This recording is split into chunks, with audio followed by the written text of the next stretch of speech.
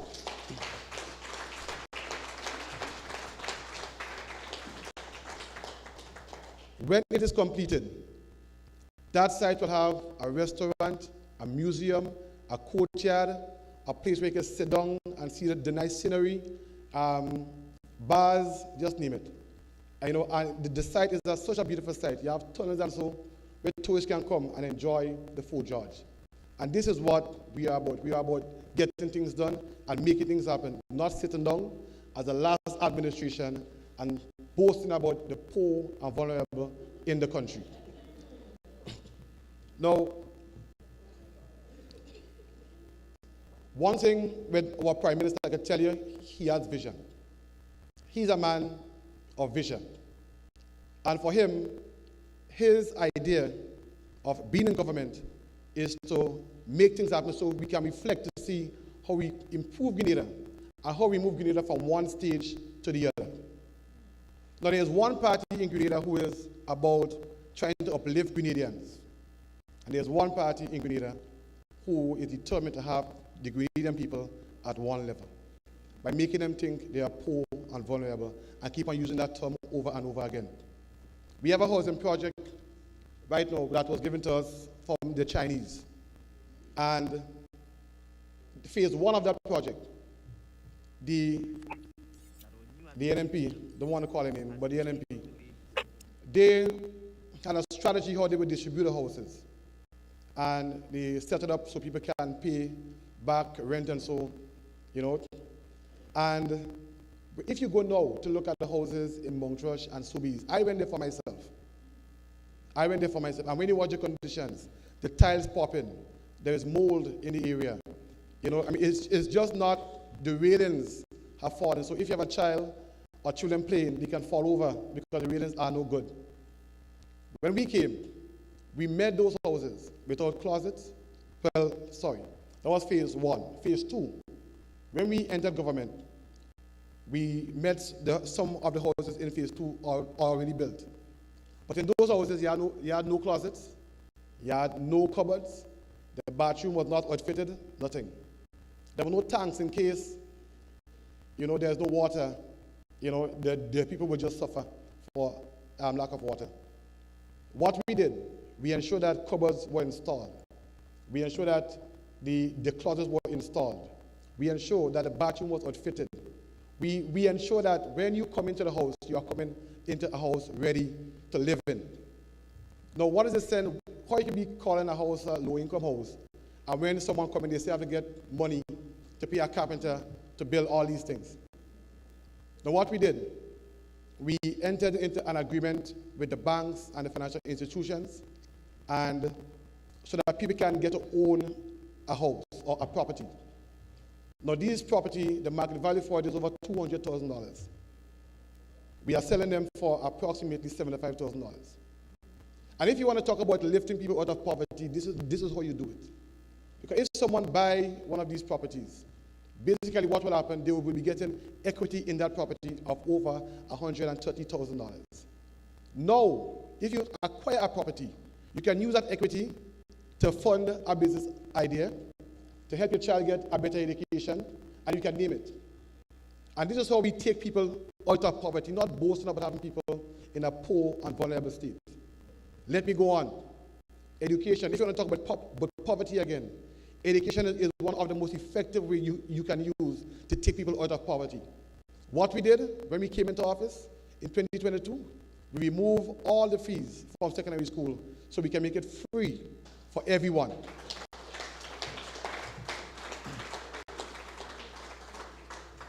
In addition, we made the tuition fees for college and NULO, we took it off, $810. So now, one can go into college and NULO without paying tuition fees. This is how you take people out of poverty. And sometimes, why NULO is important, because college is where you learn the academics, but also NULO is where you learn the skills. And not everyone is academically inclined. Some people are better with the skills, the plumbing, the electrical, just name it. And by doing so, this year, we got the most amount of children and people to register for college in the history of Grenada, Carriacou, and PD Martinique.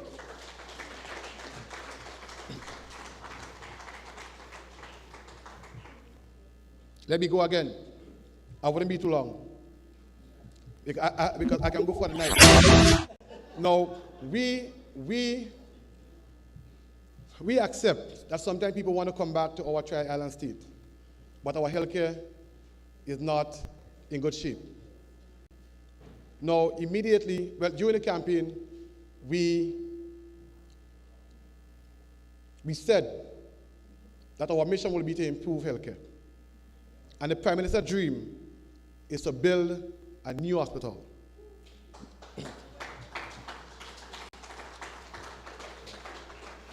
And not just a new hospital, but a new teaching hospital.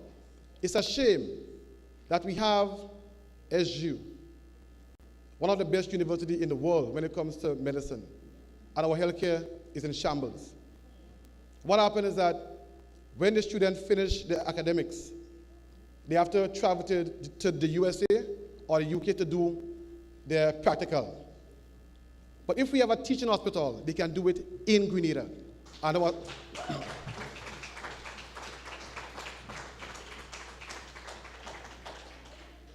our citizens can benefit from the doctors who are in Grenada. What we did immediately, we acquired approximately 89 acres of land in the Calivini area. And we are now in conversation with developers who are willing to come and fund the hospital for themselves. And what we want to do again is to enter into a PPP, a public-private partnership. But in doing so, we accept that we have to fix we have to introduce the national health insurance. And when I say national health insurance, I mean an insurance where the citizens of Grenada can use that in order to access healthcare at a lower cost. And if we do that, we can fix the problem of healthcare in our country, where you in the diaspora, you do not have to really hesitate if you want to come back to Grenada to live.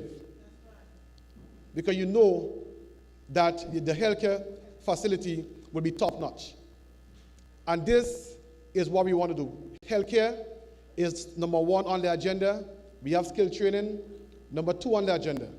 And also, I spoke about the Chinese housing at the beginning, but we want to do some Grenadian style housing in the future. I want to say in the future, I mean starting next year. So we have a project called Project 500, and that project is being led by the Honorable Minister of Social Development, Philip Telesford. We have already identified lands in Beauchejou and other places. And the next step is to get developers to come, get local contractors to come, get the banks involved. And we're going to do a project called Project 500, where we are going to build 500 Grenadian-style housing.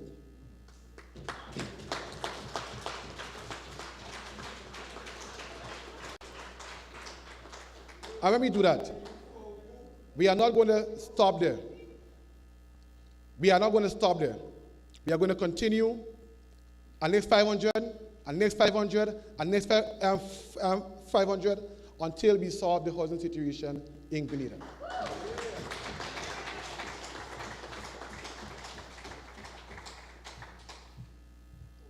Also, Grenada is a beautiful place. Beautiful. Sometimes we travel to the Bahamas and so on, we see all Miami, and we see all the beautiful palm trees, and so everything nice. And when you come back to Grenada, we have beauty, and we are not making use of it. So my ministry have a project called the Visible Transformation Project. And that project is where we look to beautify Grenada. When you go to Grenada, you will see all old vehicles by the side of the road. Sometimes a fire truck want to come out of fire, no space to pass because vehicles are just blocking up the space. We have started collecting the derelict vehicles already. We have started collecting derelict boats. We are in a process right now of cleaning up the water, because sometimes you have yachties come into Grenada and settle outside and dump all the waste in the water, destroying our coral reef. We have already started to beautify the Wall Street area. We have already started to beautify the Lagoon Road. And as I speak right now, we have a crew in St. George's that are beautifying the St. George's area.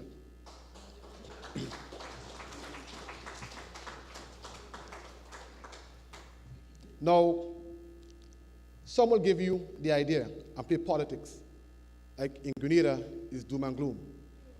And you can't blame them, that's probably their duty. And when I say their duty, they are getting paid. You have the opposition party who are paying people to paint a negative stain on Grenada. And that is sad. When you hear a former prime minister coming and doubting the RGP of the Royal Grenada Police Force, who in the region is rated top, this is sad, and it shows you desperation. But I tell you people, rest assured that Grenada is in good hands. Our prime minister is one of the smartest individuals I've ever met. He's cool, calm, and collective. He has a plan, he has a vision. And our job in cabinet is to support him so that we can reach the level that Grenada needs to reach. So I just want to say, hold on tight. We need your support in the diaspora, and we need every Grenadian support. I tell people every day, the time for playing politics is over. Grenada belongs to all of us, and we have to join in to help build our country. Thank you very much.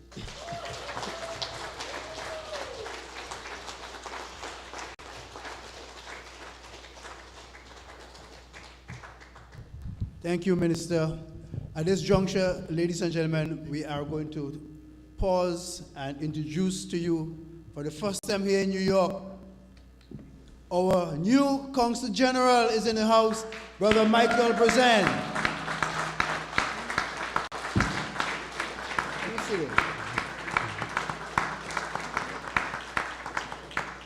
You'll be seeing a lot more of him, but he's here today to perform one simple duty, and that is to assist in taking away the minister from our meeting. So before he does that, I'm going to kind of break the tradition, and instead of taking questions later on, if you have questions based on the presentation given by the minister, you can come forward to this mic and ask your question. Or if you have comments you wish to make, we will entertain that also. You mean the presentation was so good that you have no questions? Come to the mic. Yeah, the minister has to travel. He has an important duty to perform on behalf of the people of Grenada, so we are grateful to have him here tonight. A short. Hold on.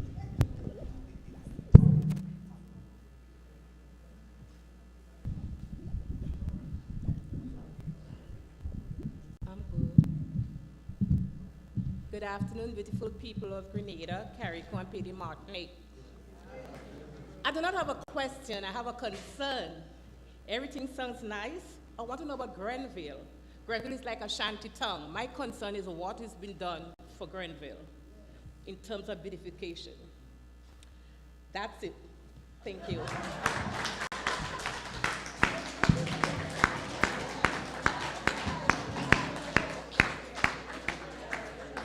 So,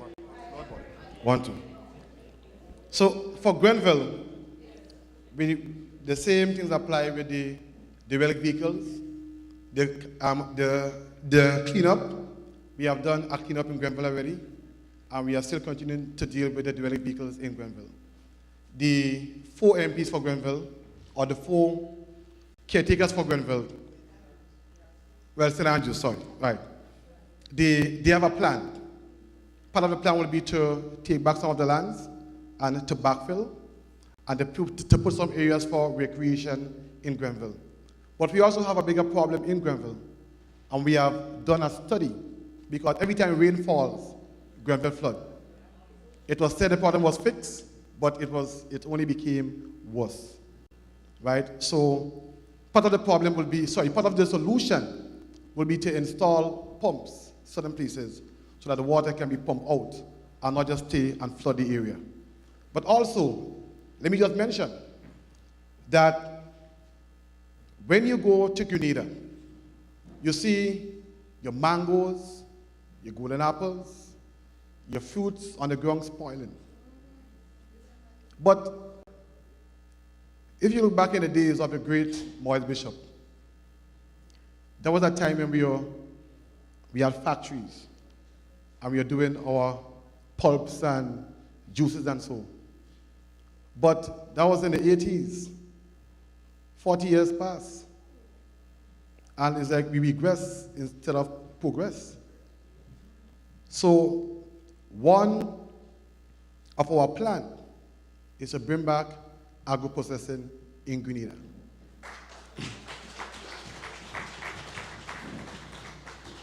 And I am not just saying it.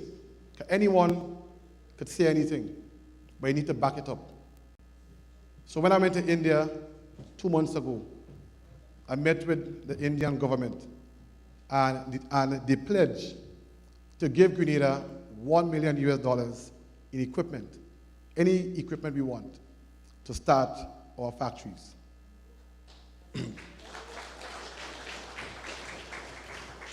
Now, we have better news.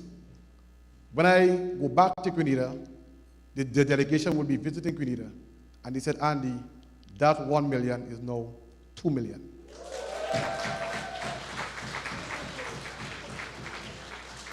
So we have a chance to really push agro-processing in Grenada. And our dream is not to have it in St. George's, because everything is centered in St. George's. But we have to start promoting the urban to rural migration.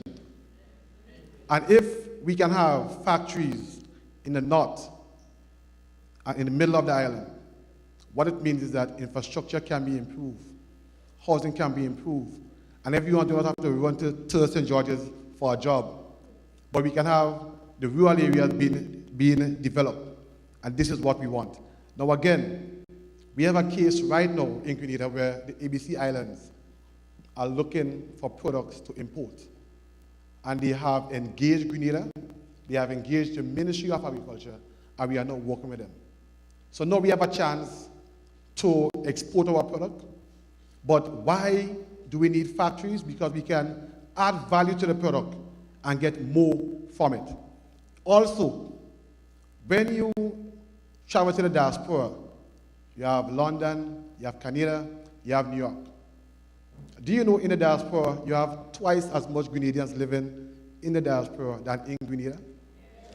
So why are we not exporting our products to the diaspora? Let you, the people of Grenada, Carriacou, and PD Martinique, consume it. This is what we have to do. This is what you call transformation. And I will tell you, give us 2 years. Just give us 2 years. And you will see a difference in Grenada. And it is not just talk. It's not just poor and vulnerable. But it's about moving Grenada from one stage to the other. And this is what we want to do. Thank you.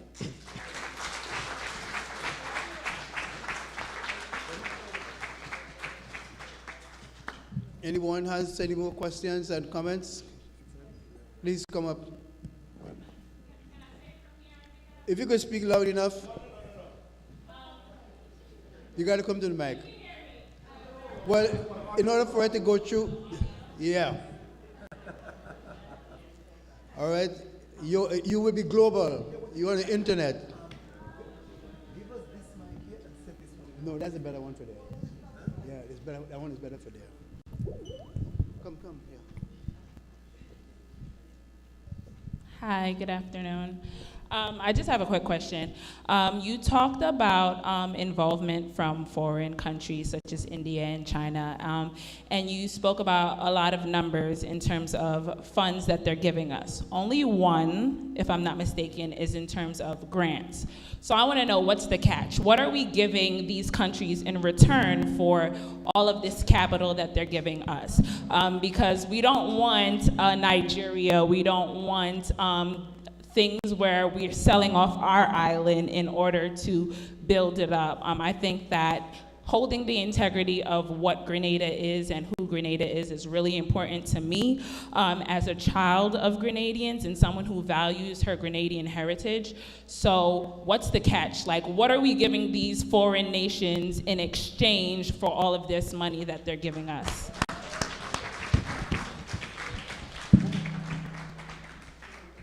Now, Lord, you can go down one, Junior? Oh, okay.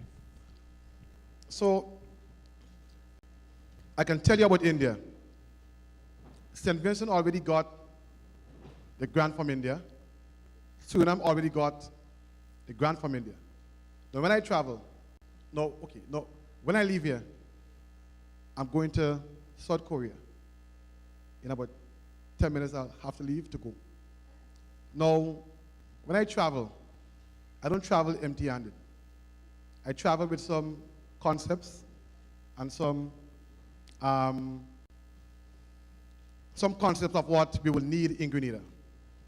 So when the meetings are finished, I will sit down with the Minister of Trade and say, hey, we will need XYZ in Grenada. What can you give, if possible?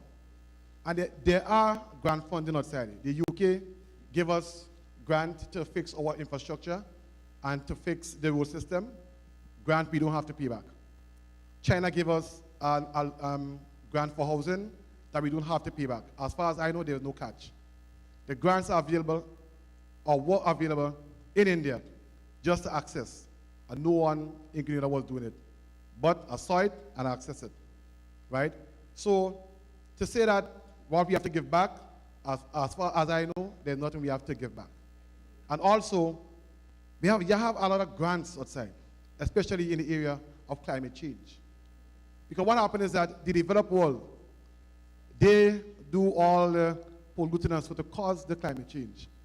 But we are the one in the Caribbean and so that face the lasting or get the lasting effects of it. And there's a lot of grants in climate change. But you have to focus, you have to know where they are, and you have to get them to improve your country. If you go to take a loan for everything, you will be in debt till you can't pay. And I think that was happening to some of the African countries. They took loans over what they could pay.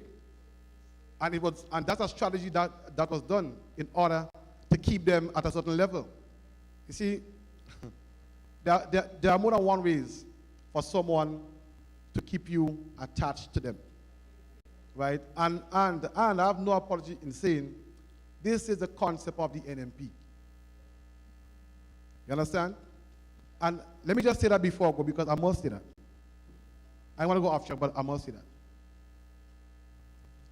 As you're in politics, so you have to have strategies. And the NDC strategy is this. If everybody in this room have to depend on me for $1 or $1 million every day, I will have you as a puppet.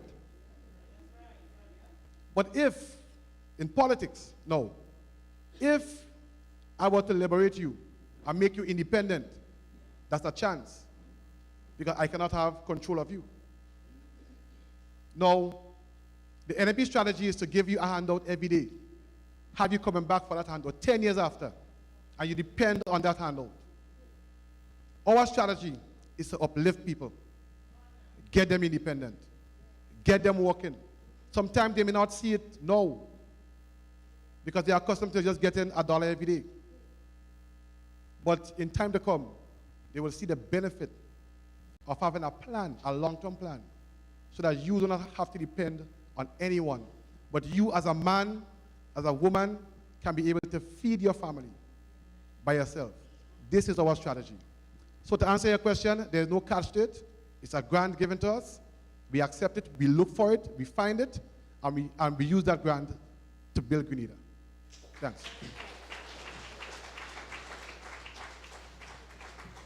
So we only have about time for about 2 more comments or questions. So if anybody or 2 people, please come here in the line here and get your question answered or make your comment so that we can get on with the business and wish the minister a safe journey. So.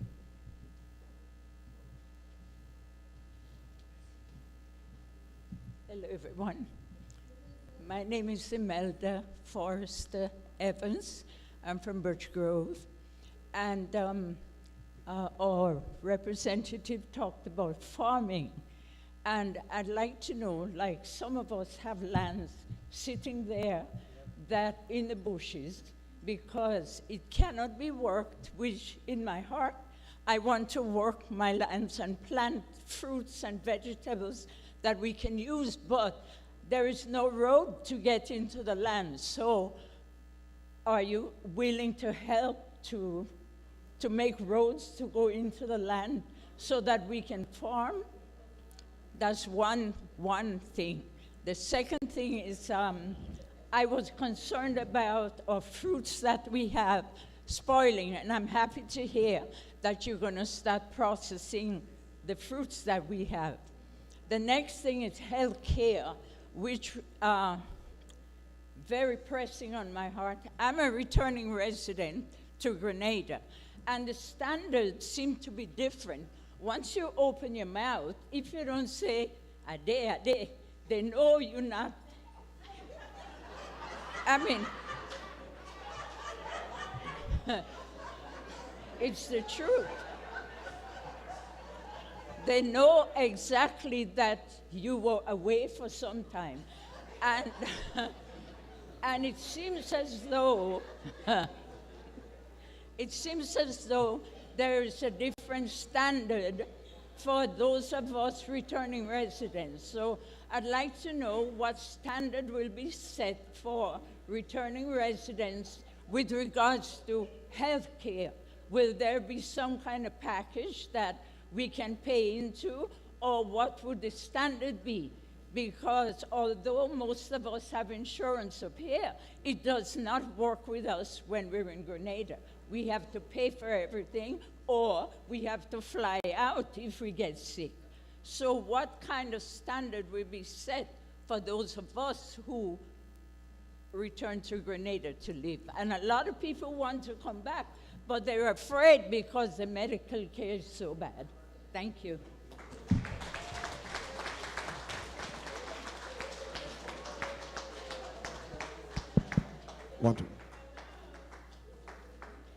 Good question. Good question. So I have to remember not to have the little accent when I go back. Right. But the plan is to improve healthcare services, not just the infrastructure, but also the soft part of it. We talks about customer service and so. But let me just go back. First of all, we have to appreciate the healthcare workers and appreciate the sacrifice that they make every day. That is why in the last year budget, we give everyone across the board a $500 increase, right?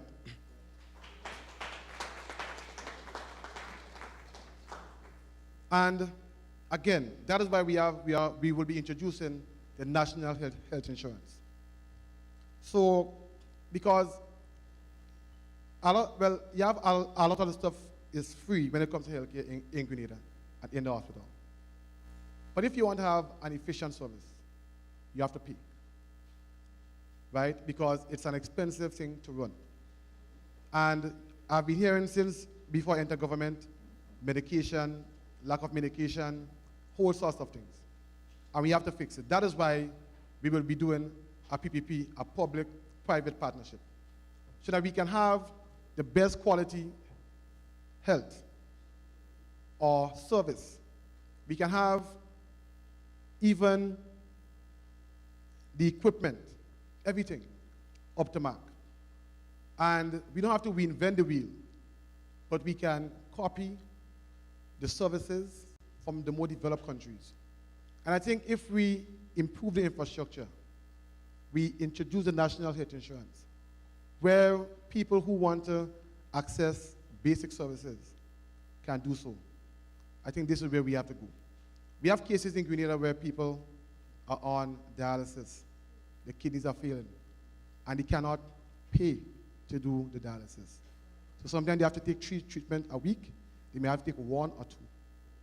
When you look at the amount of money that they are owing for the dialysis, it's a lot.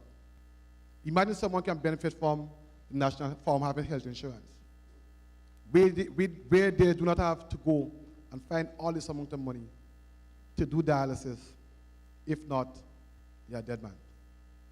This is where we have to go to improve healthcare. So we met a system that was damaged for a long time, and we are determined to fix it. Because if we fix healthcare, it is directly related to the economy of the country. If we can get more people coming back to live in Grenada, you're talking about the more income will be spending. If you have more spending, you have more employment, and it can trigger off. And that is what we need. So your point is taken, but we are determined to fix it. And we will not take no for an answer. And we want to fix it not just this year or next year or the next 10 years or so. We want to fix it in the first term. And our Prime Minister is bent on that, and that's his personal project. I can tell you, no one takes healthcare more important than the Prime Minister. So we understand your cry, we hear your cry, but we will try to fix it. Thanks. Okay.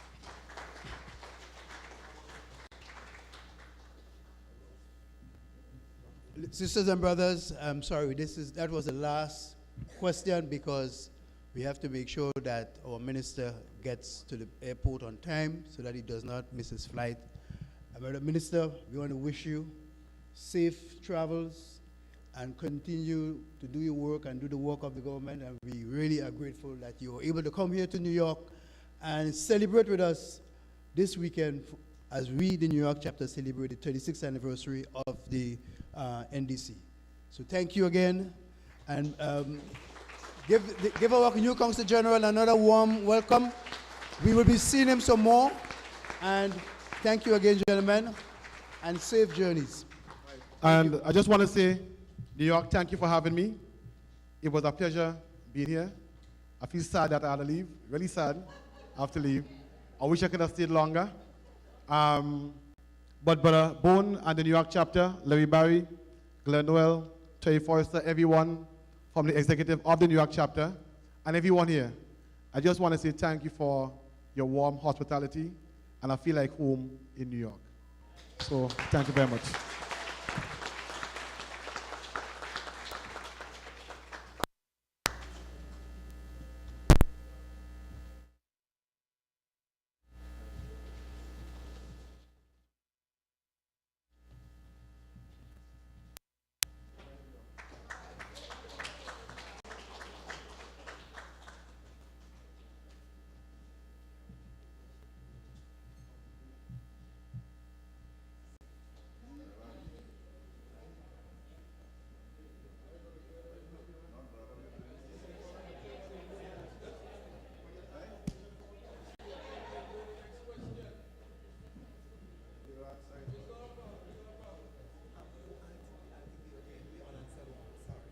sisters and brothers, let me also advise that at the end of this session, you can ask all the questions. We have time set aside to ask as a lot of questions as possible and to make your comments. So we have some other speakers here, and we want to get on as soon as the gentlemen clear the room. We will continue in a moment. So just give them a little time to vacate. Again, let's wish our minister safe journeys and enjoy your stay and bring back some goodies for us from South Korea.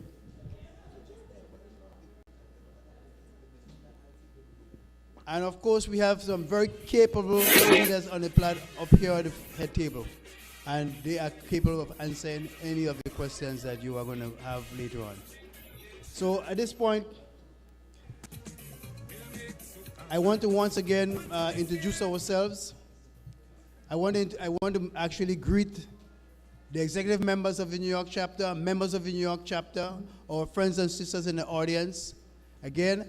And our next speaker is new to this work here. He's an important person. We will be meeting this person very often. So at this point, ladies and gentlemen, I want to bring up to the mic. This gentleman is now the Diaspora Ambassador, Grenada's Ambassador for Diaspora Affairs, which means that he is responsible for looking after the affairs of Grenadians in the diaspora. And I want to invite, he's also serving as the Deputy PRO of the NDC, and he is the main program director of the Heartbeat, Brother Terence Forrester.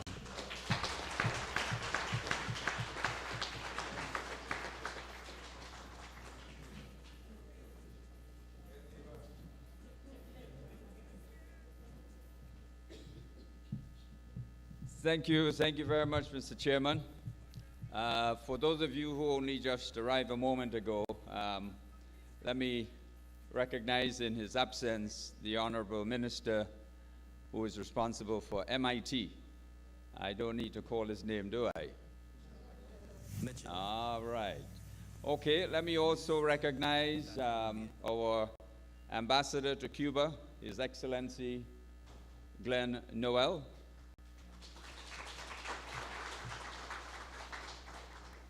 And earlier on, we had the Consul General, Mr. Brazan, who will be your representative here in New York on the ground. Also to recognize on the head table, the General Secretary of the National Democratic Congress Party, Mr. Larry Barry, the man himself. And of course, the chairman of the New York NDC chapter, the man who makes things happen in New York. This is how they describe you, Brother Bourne. Bernard Bourne. And of course, many of you who are executive members and supporters of the chapter in New York, I welcome all of you here and all Grenadians far and wide who are here this evening. Let me just say that this is not just an NDC event. This is an event for Grenada and Grenadians.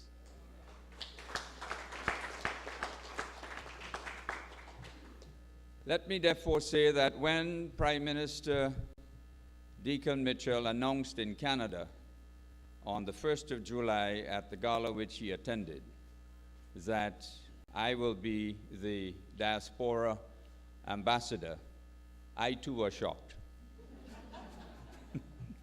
Because that was the first time I was hearing it. So I just simply said to myself, well, here is a young Prime Minister who obviously knows what he wants and he knows how to get it. So by the time he got back to Grenada, I said yes. Prime Minister Deacon Mitchell is a phenomenal Prime Minister. Honestly, for a young man, he really has vision. He knows exactly what he wants for the nation, and he is implementing bit by bit. This is the first time in my political history that I have seen a political party in government accomplish almost 40% of its manifesto mandate within under a year and a half. That is a phenomenal achievement, ladies and gentlemen. And this NDC administration is moving from strength to strength. Most of you would know that I was associated with another party.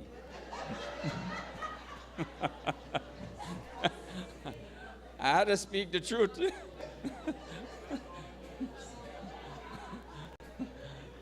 And the speed, the tenacity, the capability, and the unity that exists within this NDC group, I have never seen it before. And therefore, I want to publicly recognize the strength, the talent, the ability, the embracing and nurturing capacity of Prime Minister Deacon Mitchell and his team.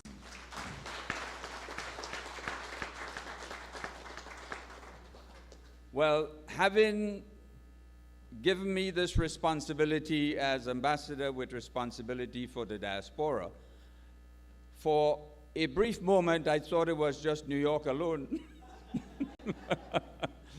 But by the time I came into realization, it was Trinidad in the south to Beijing in the north, and all the countries in and between.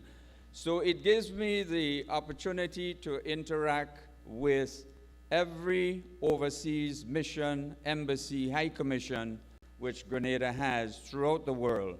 And therefore, it is my responsibility and my team to have good relationship with these offices and to interact with the Grenadian community, no matter where you are. So I want to say to you, we have to take advantage now of technology. And a session like this can very well be held successfully by Mr. Zoom. You agree? Great. Matter of fact, a young lady indicated that to me just this evening. I said, well, she is obviously thinking. She is a thinking lady. And yes, I would like to suggest that we have sessions like these at least once every quarter. So at least we can address the needs and concerns and just interact and so forth. Yesterday, when I went into Brooklyn, I had the opportunity to meet with the guy who runs Labe Market. And we had a great conversation. And his main concern is the challenge of airlift. We have a serious problem, not just out of Grenada, but all the islands, with the capacity of lifting cargo from our destinations. And the cargo consists of fruit and vegetables, etc. A lot of them are perishable, so you need to get it to the destination quickly. So I had to report to him within my first 3 months of accepting this office. I had a meeting with the management of JetBlue in Grenada. And they indicated that, sorry, there is absolutely no way that they can lift cargo out of Grenada. Sometimes when they are filled, they even have to leave back baggage because of weight constraints for the aircraft. So my first question to them was, well, why don't you change the equipment, have a bigger, wider body aircraft? And you can probably carry even more passengers and cargo with it at the same time. Well, the response was very quick. Well, if you can get the other islands to think in that direction, then maybe management of JetBlue may be able to give consideration to the situation.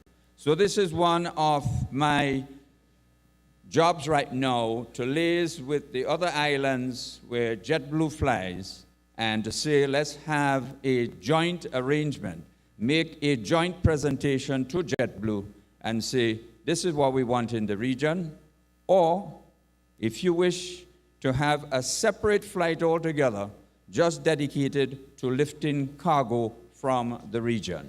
This is what we need at this point in time. So we need therefore to confront in a very respectful manner these global entities, these mega organizations and companies, and let them know the needs of the region. They have their needs. We are helping them to meet their needs financially. Every time they fly full, they make a lot of profit. So we have a responsibility to interact with them and say, this is our need. And get the support of all the governments in the region where JetBlue flies to make that representation. Gone are the days where each island will fight on its own for its benefit. We have to have a collaboration taking place so we can pursue our needs as a joint body with force and with tenacity, respectfully but very forcefully. These are some of the things that I would like to bring forward in the communities of our diaspora, be it in New York, be it in Canada, be it in the UK or Trinidad, as the case may be.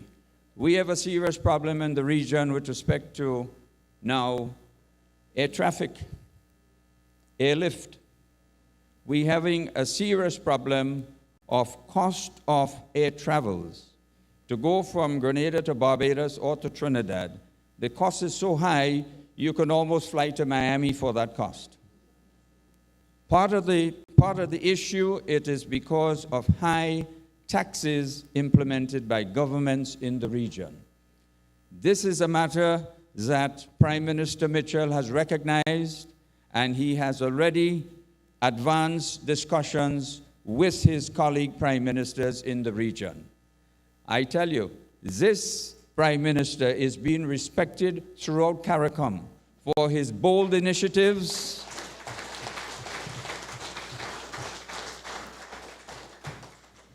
for his bold ideas, and he's actually saying to them, it is okay to wear two-color side of socks, which at times he does. And some of them, they're even following him. There is something now in the region which is called the Mitchell dress. His style, how he dresses. So when you see this is happening, because the same thing happened to Maurice Bishop in Grenada. When he went to the other islands, people were lining up the streets to see the Maurice Bishop. This young Mitchell, not the old one, this young Mitchell, this young Mitchell is gaining the respect not only of Grenadians, but of Caribbean people throughout the region. I tell you something. About 2 weeks ago, he launched in his constituency what is called the WASH program. Now, what is WASH? Water and sanitation for homes. That in itself it may sound simple to a lot of you, but his administration inherited a high percentage of our population using pit latrines. 10 years ago, the World Bank recognized that this was a serious issue and a problem in Grenada. They provided assistance. I don't know where that assistance went. Some people call it shit. But we need to recognize that it's important to lift the sanitation level of our Grenadian people. And this is what this administration is doing, lifting the standard of living. So that program got initiated in Belle Isle, and it is continuing village after village after village. It's going to take time. Imagine, this is the first time I'm hearing the opposition is criticizing the government for not doing this, not doing that. Under a year and a half in office, you know. The other one was there 23 years. 23 years. But you want to know the other one? Well, I had time to answer that question. What I want to say to you is that Grenada is on a new trajectory, is on a new direction. And therefore, we want to ask for your support. We want to ask for your encouragement. We want to ask for your prayers. we want to ask you to hold this administration together, support them, encourage them, pray for them, and to help Grenada get out of the morass that is presently in. While a lot has been accomplished over the past under a year and a half, so much more needs to be done. A lot needs to be done. We are now engaging under the banner of Diaspora Affairs. My first approved initiative was Adopt a School initiative. And for all of you here and others who may have assisted in the past, I say thank you very much on behalf of the government and people and students of Grenada for your assistance. But having launched that initiative, it has received so much positive buy-in that 3 months ago, I joined with Prime Minister in St. David's to distribute school supplies, which was a donation coming from the Bain sisters out of Canada. Some are in Canada, some are in Grenada, etc. And it was a very touching occasion, very moving indeed. And then only just 2 weeks ago, with the kind support of someone out of Texas, Michelle Thomas, she sent in a couple of barrels, and there was just so much stuff in there. Rather than giving to one school, we were able to touch the lives of students in 3 schools in St. Andrew. So I want to thank all those of you who intend to adopt a school. And it's very simple. You can do it directly, or you can make contact with the Office of Diaspora Affairs, and we put you in touch with the principal. And it does not have to be just school supplies. You can decide to assist needy students in transportation costs, or you have a scholarship fund for them, or you can decide under another program which government has initiated, which provides almost free internet to needy students. It costs $20 EC per month under that program. And that program, in association with Flow, will provide internet services to students, mainly students in need. The parents can't afford to, provide internet services. In other words, the vision of this administration is to create a level of education to our students in Grenada that within the next decade, we should be having individuals in the workplace and otherwise that are at such a high level that Grenada will once again become the gem and the capital of the region. We were there once upon a time, for those of you who are old enough to know. Students from Dominica, Antigua, St. Lucia, all over the region came to Grenada for their education. Some of the prime ministers, the older ones in the region, schooled right here in Grenada because we were considered the #1 island in the region. We are on our way to get there again. I want to therefore say how happy I was to have received the very warm welcome of all of you at the gala last night, and indeed interacting with several other Grenadians over the last 2 days. I only came in on Thursday night. Thanks to JetBlue, I got in close to 1 o'clock. But that's all right. I got in safe. And the warmth that I feel here in New York is no different to the warmth that I feel in Grenada. So I want to thank each and every one of you for this great warmth that you have provided. The camaraderie and the fellowship was truly engaging, and I thank you indeed from the bottom of my heart. If there is anything that I can do to ensure that your vision is materialized in Grenada, the Office of Diaspora Affairs is where you should be making your contact. And we have just 2 members of staff so far, and our office is not yet quite settled down, but we can give you contact information, email address, telephone numbers, if you are interested in, making contact with the Office of Diaspora Affairs.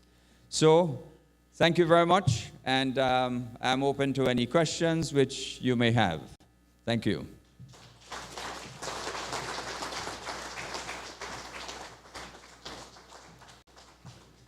Thank you, Ambassador of Diaspora Affairs. Give him another warm welcome. We are going to get to the questions at the end of the presentation, so just bear with us. I just wanted to piggyback on one of the programs that the ambassador just mentioned, and that is the New York chapter itself. We were just involved in a school supplies program that we send boxes and boxes of school supplies to the students of Grenada. And at this moment, immediately we are getting ready to launch our Christmas toys program. And we are looking more so for educational toys, but of course, kids are kids, we will take all toys. So, all right? So you're going to hear more about that program going forward. We are working on the details, we are fine-tuning it, and we will share with you where you can support us, where you can drop off your toys, and so on and so forth. Okay, so ladies and gentlemen, sisters and brothers, let us get on with the program tonight. I want to bring to the podium a gentleman who's not a stranger to New York. He has been around for a while.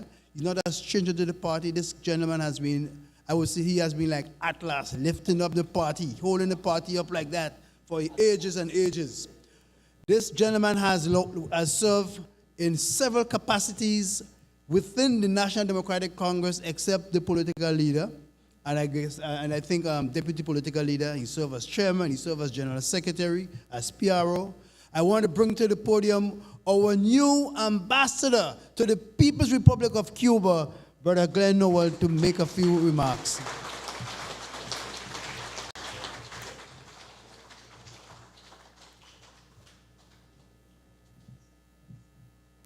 Thank you very much, Brother Boone. And let me say a pleasant good evening to all of you, the audience here. But first of all, let me recognize, of course, Ambassador Terry Forrester, Ambassador to the Diaspora, and of course, the hard-working General Secretary of the NDC, Brother Larry Barry, and of course, the Chairman of the New York chapter, and all of the executive and other members. Pleasant good evening to you. Without your presence here this evening, this town hall meeting would not be successful. So I want to thank you for coming out as well. Now, I learned very early as a soldier that you always have to be prepared. Because when I left home this afternoon, I wasn't aware that I was supposed to speak. When I got the invitation to come to New York, I got an invitation which, of course, immensely pleased, highly honored, and yet at the same time deeply humbled to receive that award from the chapter. So I thought that my mission was to come, receive the award, and then come and sit down in the audience and listen like everybody else. But so I want to thank the New York chapter for at least celebrating the party's anniversary. And I also want to thank them for organizing this activity and, of course, the award ceremony. These days, I sleep and wake in Havana, Cuba. It's nice, but it's not my home. And I thank the government for the opportunity to serve one more time. I feel like a father, like a manager of a business who has been part of a business that had its ups and downs, success and failure, highs and lows. And it was necessary to make a transformation as it relates to bringing in new blood, nurturing new leadership to ensure that the company survives. And so, my role as the chairperson of the Leadership Search Committee, you'll remember that NDC as a party had 2 back-to-back defeats, 15-0, blackwash, whitewash, graywash, whatever you want to call it. And the reality was that although the party had a base, because we still got over 40% of the electorate, the then winning side got over 58%. And that happened within 15 years, 3 elections, different elections. So NDC became stagnant. And the people get fed up with the same old and the same old. There was a generational fatigue within the leadership of the NDC. And the NDC couldn't face the electorate in the same old way with the same people and the same vibes. We needed new energy, fresh blood. And the NDC had to be reflective and introspective and had to realize that you must make those dynamic changes. And this will happen to all of us. And that's why I use the analogy as a businessman. Because some of us who are elders, parents, we have to lay the right future and nurture our children so that they can inherit and ensure that there is continuity. And so the vision, and I want to thank the New York chapter and Brother Bone for the role that they play too. It took courage to admit where you are weak. And it took courage to open up a process to bring in new blood, persons that you did not know very well. You have to trust in the young generation. The future belongs to them. We are just here, and we must ensure that when we leave something better for them. And don't be afraid, don't be scared, right? If we do the right things, they will take us through. And so we invested in a process that was inclusive, and we made the young people felt at home. And therefore, our Prime Minister, the Honorable Deacon Mitchell, came in, we encouraged him, and we saw in him vision. We saw in him leadership qualities. We saw in him humility. We saw in him boldness. We saw all the traits of leadership, but we saw the humanity in him and his team. And those of us who are older, we decided that this was the right time to bring in fresh blood and for some of us to take a back seat. And so when I hear Brother Terry and our Minister of MIT, Andy Mitchell, talk about Andy Williams, sorry. When I hear them express the quality that our Prime Minister is exercising, then I say we were right and we make the right decision. Now,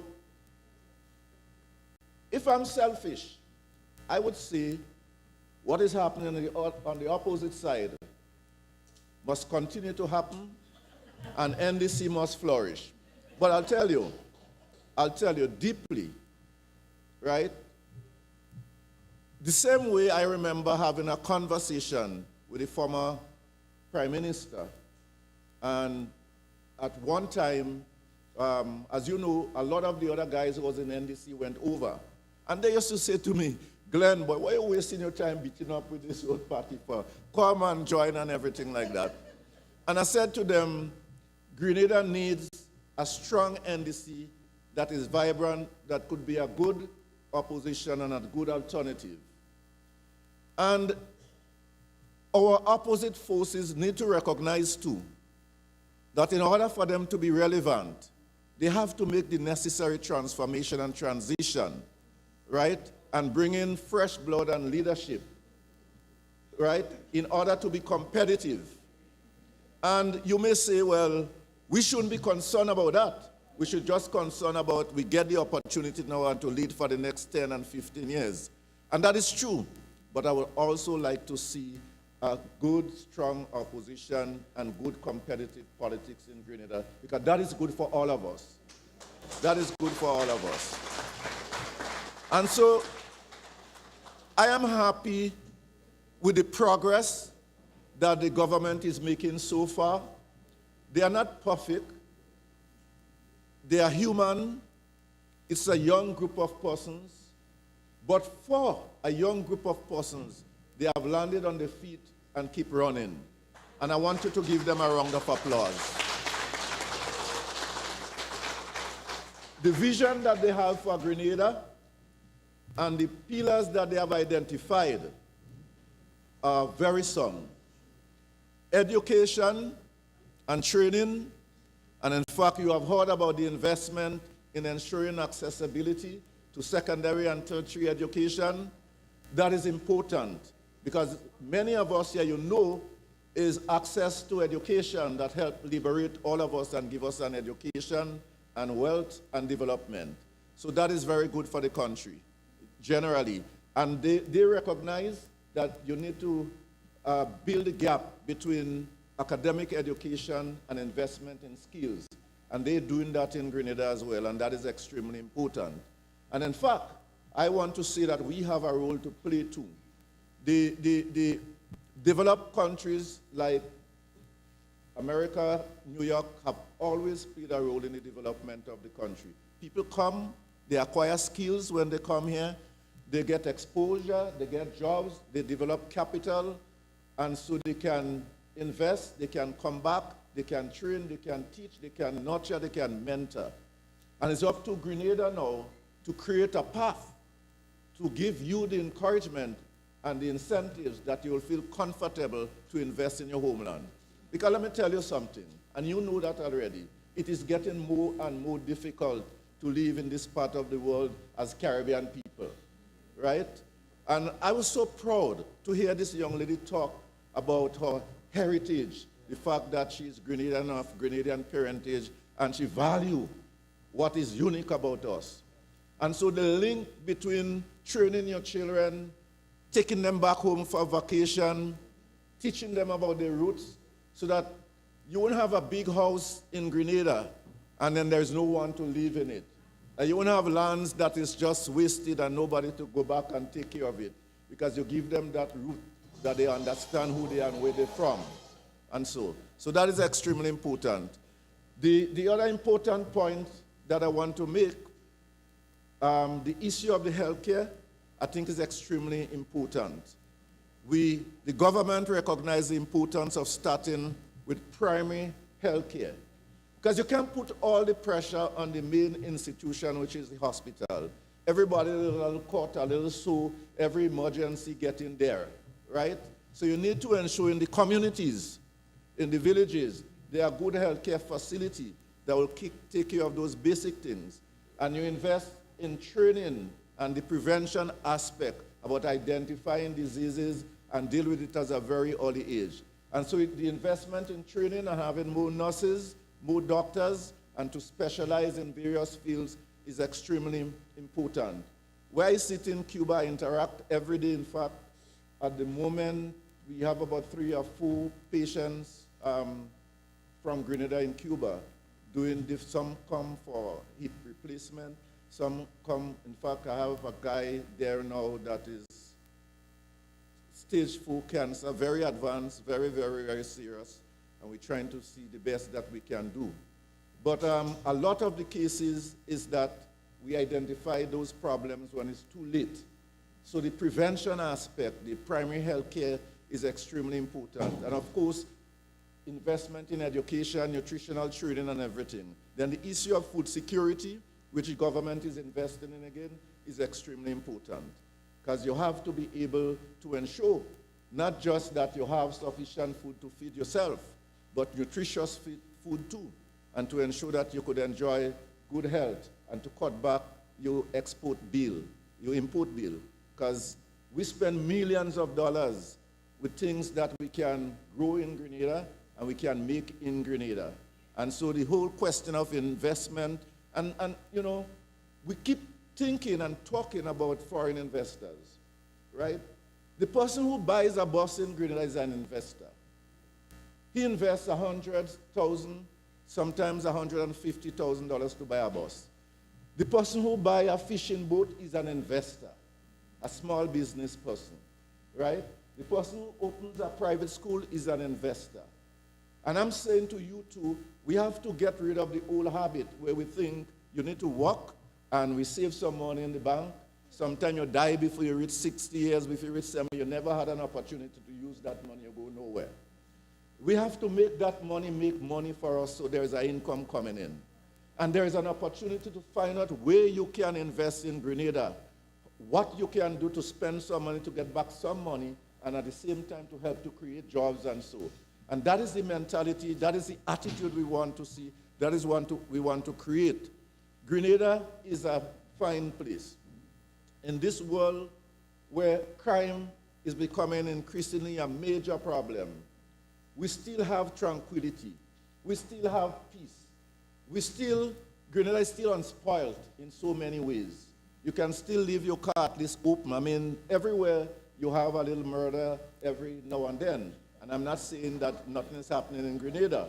But I'm saying when you compare the rest of the world, Grenada is safe, and we must sell that, and we must market that. We must let people know about Grenada. And we have to address, as Terry said, the issue of the transport and relief, because that is part of the problem we face in Cuba as well, in terms of being able to trade there. I'm talking to business people over there and trying to see how we could get some level of cooperation as it relates to getting our spices exported in this part of the world. And of course, to be able to get people from Grenada to go up there, because one of the things I observe about Cuba, they learn to preserve the history very well. You know, the historical landmarks and development, the history, they're able to preserve that, and there is a lot we can learn from that. And it is important that we do that in Grenada. But I know the greater part of this evening is for you to ask questions.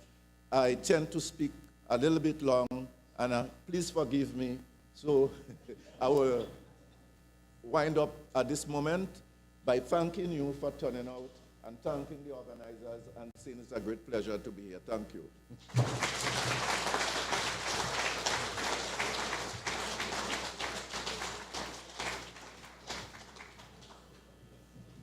Thank you very much, Ambassador Glenn Noel. Could you please give him another warm applause?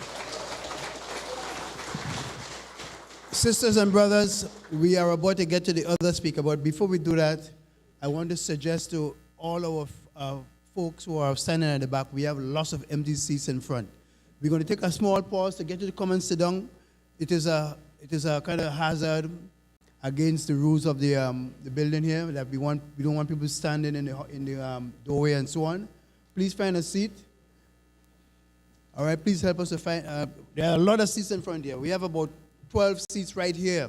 We have some in the middle right there. So please, colleagues, find a seat so that we can move on with the program and that you will get your chance in a few moments to ask your questions and raise your concerns. So thank you for cooperating. So, ladies and gentlemen, the next person I want to bring to a man of energy and talent. All right, this is a dynamic young man, full of energy, full of zest, and he's bright, in my opinion. This gentleman is the newest General Secretary of the NDC.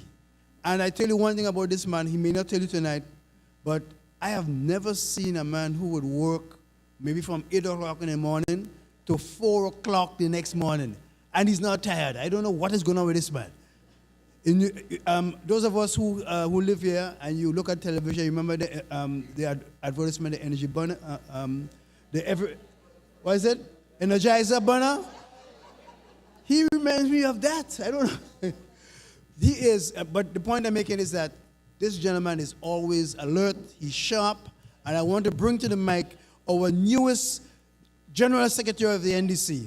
He has an important role to play tonight. He's going to share with you some of the achievements of the government since taking power. In fact, based on the manifesto and the promises we made in the manifesto, he is going to share with you what has the party done and the government has done.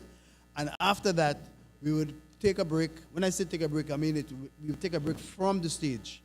And then we will allow you to come here and make a line here so that you can come to the mic and ask your questions and raise your concerns. And when we get to that point, we'll tell you what are the rules. So at this juncture, let us bring to the mic our new General Secretary, Brother Larry Barry.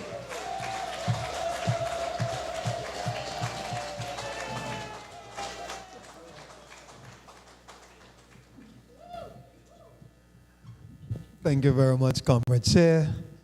Brother Bourne, we have become very close friends, and I like the energy of Brother Bourne as well. A special evening to everyone. I'm happy to see so many of my family here. You know, I have aunts, and yes, I have in-laws, I have cousins, I have uncles. It's really nice. And then, of course, I see a special sister and a special brother from the town here. I see Sister Tiola, who said, I know the energy he has. I know it for a long time. So pleasant evening to everyone. Really happy to see all of you here. It's a pleasure on behalf of the Prime Minister, on behalf of the political leader, on behalf of the chairman of the party, Comrade Sylvester Quallis. We're really delighted to be part of the 36th anniversary celebrations that this chapter is hosting for the party, really, because the rest of the party is not having a celebration of its 36th as you are having here.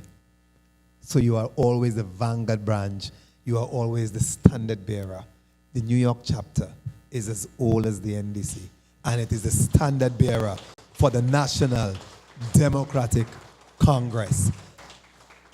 The first gala, Prime Minister's gala, since becoming the government in 2022, was hosted by the New York chapter. And every other chapter to date has followed in your footsteps. We prefer to say New York lead, the rest follow. So Canada had a very successful gala. On Friday, we go down to Florida for their first PM's gala. Then on the 4th of November, the UK is hosting their first PM's gala, thanks to the lead of the New York chapter, the Vanguard chapter. So thank you, New York. Members of your executive, thank you, Minister Andy Williams, in your absence. Andy and I was part of the development of that new ministry. Thank you very much, Brother Ambassador, Diaspora Affairs. Thank you very much, Comrade, former General Secretary, former Chairman of the party, former Atlas of the NDC. He has held up this party. In fact, there was an occasion when we had 4 major resignations after the loss in 2018. The chairman of the party resigned, the deputy chair of the party resigned, the PRO of the party resigned. And this brother never resigned. He kept the party literally on his shoulders. That's why the award he got last night was so fitting. And Brother Glenn comes from a long tradition, folks, a long tradition of standard bearers for this party. One of the standard bearers of this party and a founder of this party is former Prime Minister Tillman Thomas.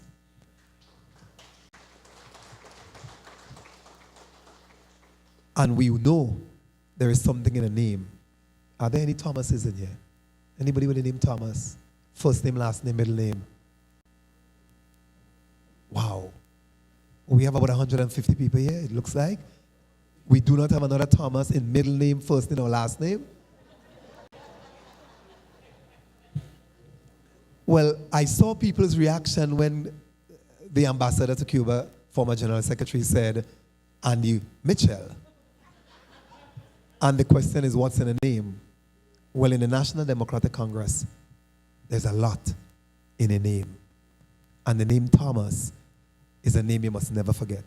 It is the most significant name in the history of the NDC. We were formed in 1987. We went to the first general election in 1990.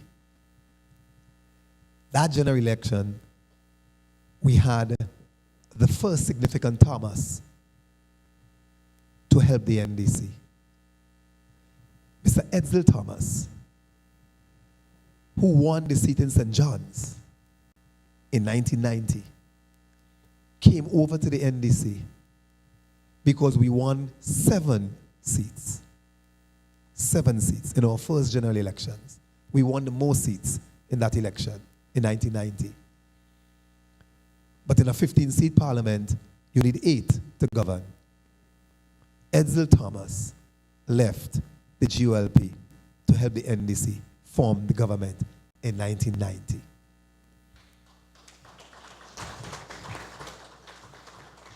Fast forward. In 2022, Delma Thomas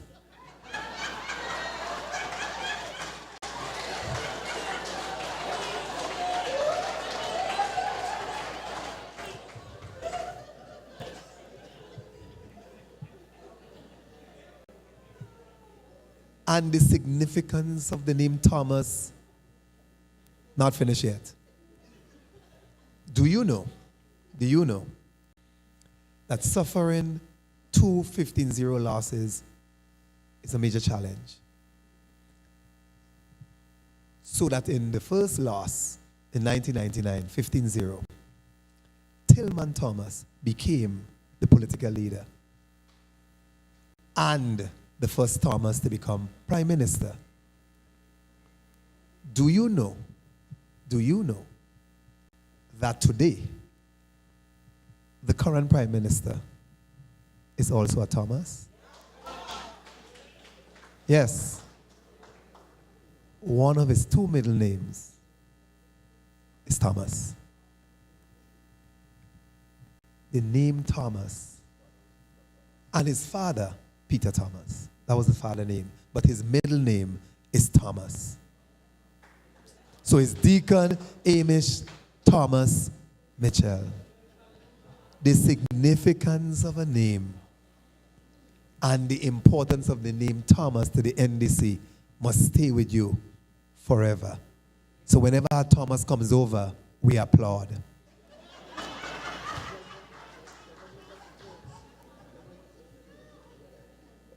On this note,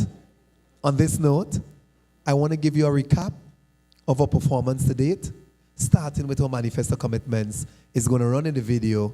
Take your minds and your hearts and your eyes to the screen. You have 20 minutes, and after that, we go right into questions. And after that, if you want any other information, we're loaded with information for you this evening. So, over to the technical people, run the video.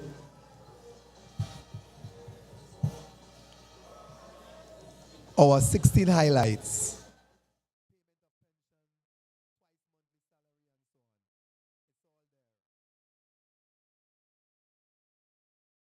Upper mountain must not be steady plain. Oh no, we must rise and shine again. I, Deacon Amos Thomas Mitchell,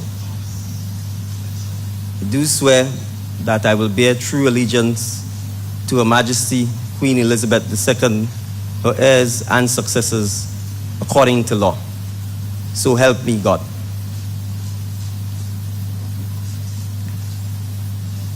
I, Deacon Amos Thomas Mitchell, do swear that I will faithfully execute the office of Prime Minister without fear or favor, affection or ill will, and that in the execution of the functions of that office, I will honor, uphold, and preserve the Constitution of Grenada.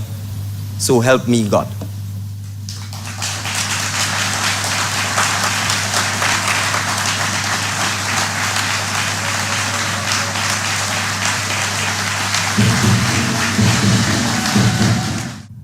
I am pleased to report that our new administration has been able to lay some key cornerstones for this future that we collectively wish to see.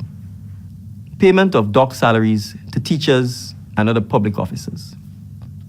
Teachers play a critical role in the development of a knowledgeable and prosperous society, and often go above and beyond the call of duty to ensure the well-being of the nation's children. While this was not a campaign promise, my government made it a priority to repay the $1.2 million in dock salaries from 2018 that affected 1,721 public servants. Because if we seek to create a just society, we must lead by example. The mandate is not just to get things done. The mandate is to get them done better, faster, and cheaper. So let me repeat. The mandate is to get them done better, faster, and cheaper. Because if we just get them done, we will not transform Grenada. And so the transformation process must lead to an overall improvement in the lives of all our people. And that ultimately is the goal of the Ministry of Mobilization, Implementation, and Transformation. And so while we've established this ministry, transformation will not take place if all of Grenada is not part of the transformation process. And therefore I want to use this opportunity to continue to encourage all citizens of Grenada in their own way to be part of the transformation process that needs to happen. And I will end by saying, to demonstrate that we will do things differently, we are talking here fundamentally about the well-being of our citizens. If people work for 30, 40 years to build the state of Grenada, and we let them retire into poverty, it is the state of Grenada that we are doing a service. It is the citizens of Grenada that we are doing a disservice. We cannot pretend. There are a number of difficult decisions we may have to make going forward to ensure that all of us in the wider community are able to get a pension, as little as it may be, going forward, and that we do not end up in a situation where people retire into poverty because no plans are put in place for ensuring or guaranteeing that pensions are available to them. Government will honor the Constitution and the ruling of the High Court on the payment of pensions to the public servants. Plans to this end are well underway. The House of Representatives sat 29 September 2020 and passed the Supplementary Appropriation Bill 2022 to facilitate, in part, the authorization of the $60 million required to pay the retroactive pension payment, which will be paid by November 30th, 2022. Mr. Speaker, transformation is the word that best describes, that best embodies the vision that this administration holds for Grenada. For too long, services and infrastructure critical in supporting our citizens to fulfill their potential as individuals and attain a high quality of life were ignored. Such was the disrepair in our society that our team understood moving Grenada forward would require an immense wave of change, a revolution in our manner of thinking and our approach to sustainable development as a nation. In a world that is becoming more technological by the day, our school system is still geared towards a 20th century worldview. As a small island developing state with large ocean space that is vulnerable to the effects of climate change and overly reliant on the importation of food, our children are still socialized to believe that employment in agriculture and the marine industries is somehow not desirable or economically viable. Our education and training models too are not tailored to suit our unique reality, the needs of our consumption patterns, nor our business sector. Mr. Speaker, our human resources are our most precious asset and a fundamental contributor to the social and economic development of our nation. Mr. Speaker, all of the above has not yet touched on the most critical aspect of our transformation agenda, which is addressing the total disregard for our healthcare systems. For too long, Grenadians have had to make do with an inept system that has undervalued its healthcare professionals and underfunded critical health services to the detriment of many. Mr. Speaker, access to affordable healthcare is a basic right that this administration intends to deliver to the people of Grenada, Carriacou, and PT Martinique.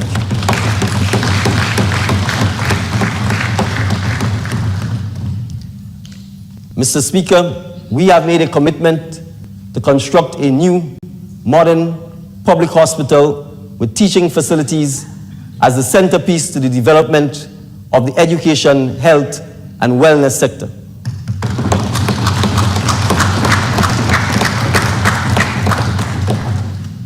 The economic and health benefits from such a project have never been in doubt, Mr. Speaker.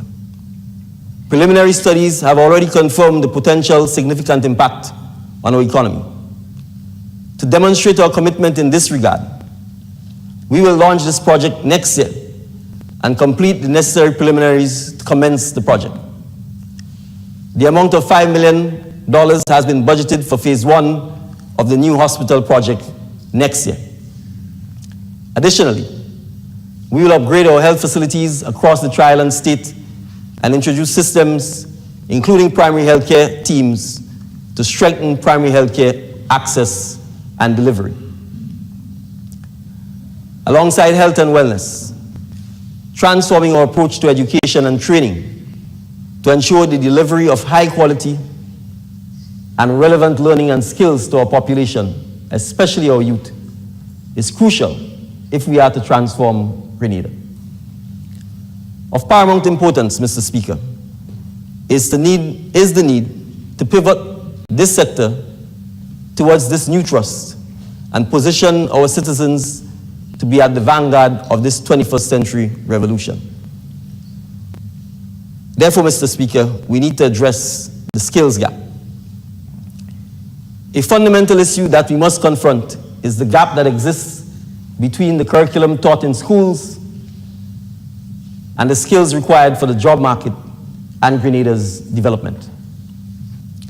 Mr. Speaker, this administration intends to raise the profile of the T.A. Marichaud Community College to the highest echelons of Caribbean education, providing a high-quality technological and vocational hub that will prepare our students for the jobs that are available throughout this region.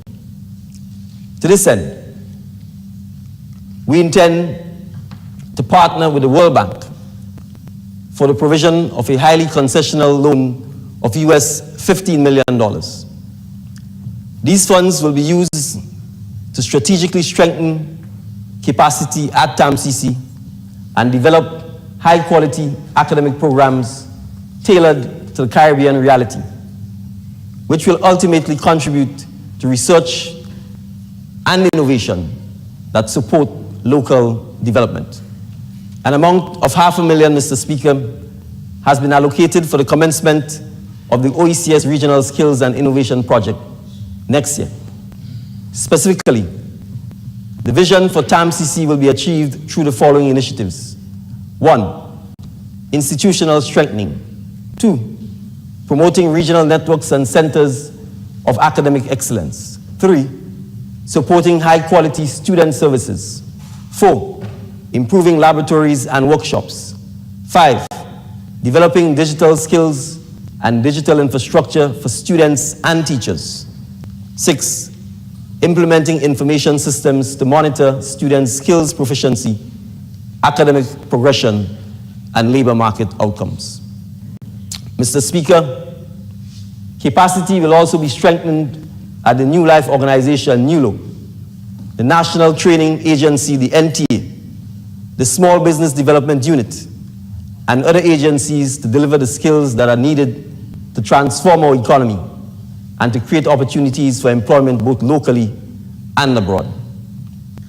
This trust, Mr. Speaker, will also include training our teachers and educators so that they can possess the right skill sets to deliver quality education training.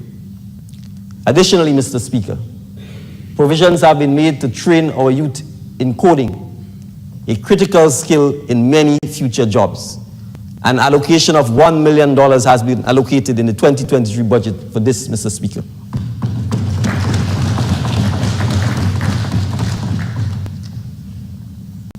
When the international price of oil increases, the price of fuel on the domestic market increases, as well as the price of food.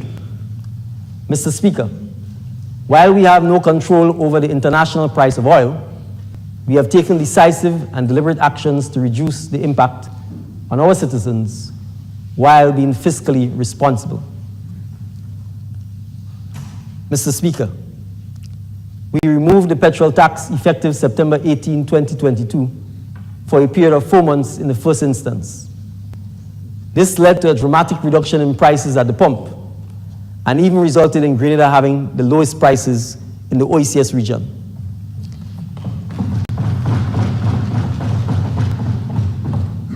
We extended the removal of VAT and the environmental levy, or EVL, which expired in June, for the rest of 2022.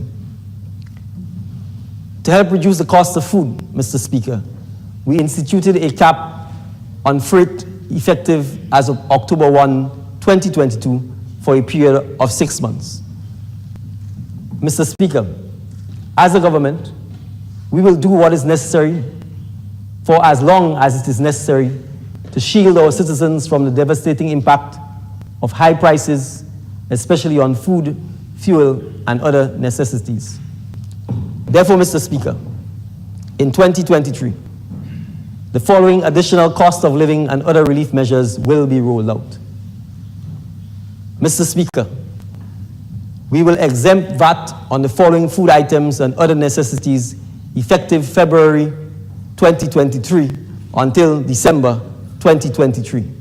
These items include 1, soya chunks, 2, veggie patties, 3, olive oil, 4, canola oil, 5, soybean oil, 6, sunflower oil, 7, coconut oil, 8, red kidney beans, 9, black eyed peas, 10, lentil peas, 11, hand sanitizers, 12, adult diapers, 13, baby diapers, 14, toothpaste, 15, toilet paper, 16, bathing soap, 17, laundry soap, 18, sanitary napkins, and 19, condoms.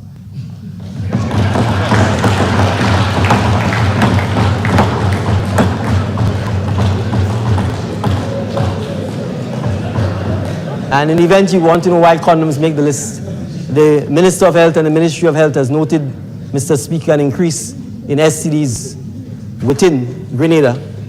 And we seem to have taken it for granted that HIV is no more, but it is still.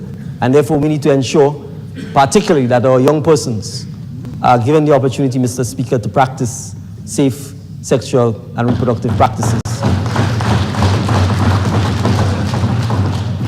Mr. Speaker, the full list of VAT-exempt items is attached as an appendix to the published version of this statement.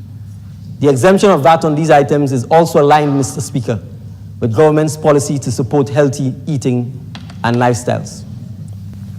I turn, Mr. Speaker, to more effective government. Mr. Speaker, in a country portfolio performance review conducted last month in November by the World Bank, it was pointed out that of the 10 investment projects that the World Bank has with Grenada, totaling $99 million US dollars, roughly almost 267 million EC dollars. All of them are significantly delayed, with only 2 of the 10 projects having disbursements this year, and with 2 of the 10 projects being described as problem status, meaning that there is a risk that we may lose the funds for these projects. Moreover, Mr. Speaker, the review flagged that in the last few years, annual disbursements of investment operations averaged only $4 million, notwithstanding that we had an envelope of 99 million.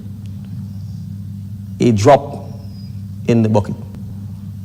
Additionally, projects funded through the Caribbean Development Bank are similarly delayed.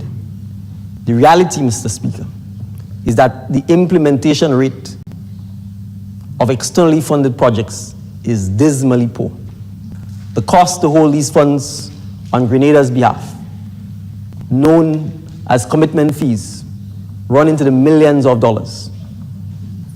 The Molyneux landslip rehabilitation. Mr. Speaker, the rehabilitation of this segment of the Western Main Road corridor is long overdue. And had it not been for the hard work and determination of our team in resolving the land issues, the start of construction could have been further delayed. We in this country, we have a problem with implementation. Fundamental problem, implementation. You're talking about money? Well, money may not be the problem, you know. The problem is implementation. That is the problem.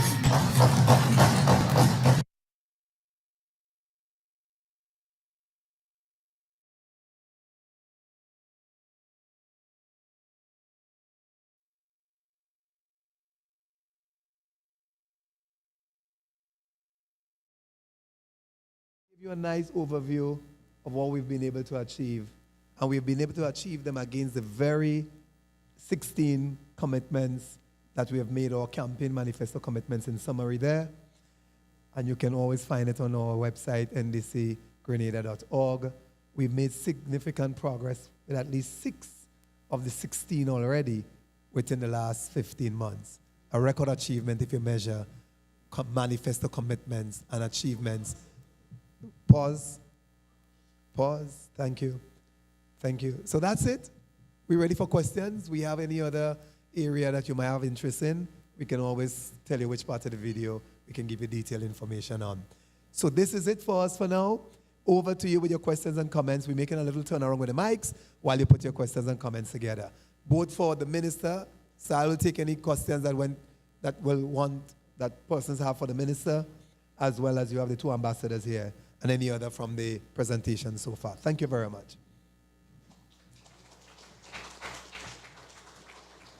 Thank you very much, Brother General Secretary Larry Barry.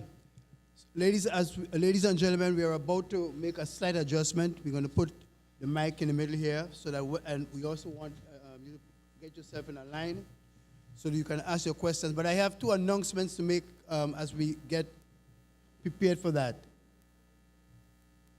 Activities like this one here, colleagues, friends, requires some investment on the part of a chapter.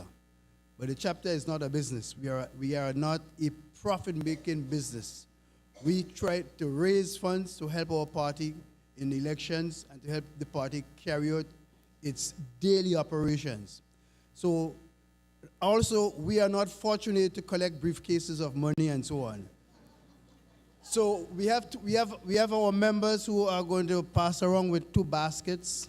Please give generously. Give your best. All right?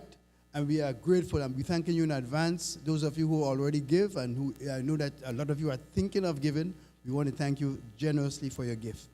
Second, my second announcement is that someone has already jumped the line and donated some money to us, but we haven't collected it yet. So check your pocket. Somebody has dropped a few dollars somewhere along in this room. If you know that you dropped some money, all right, go to the table at the back there, and the person who found your money may ask you if you want to donate it to us. All right, we will be grateful to receive it. The person who has the money is right in the corner here. So you could go to this gentleman right here on the front table. All right, and you can claim your winnings. But I would urge you, that sum of money you dropped, the NDC New York chapter would gladly receive it. Thank you very much. So let's make some small adjustment here.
Hello, hello. Yeah, okay.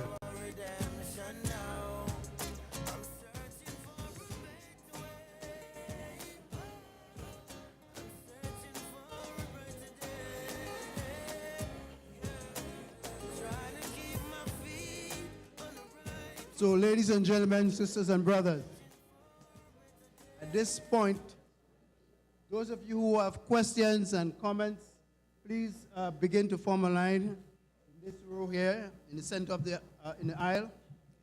We want to suggest that a simple rule, one question per person or one comment. We do not want you to make too much long speeches. There are a lot of people here who may want to make some comments and ask some questions, so we want to give as much people an opportunity to ask some questions and to raise your concerns.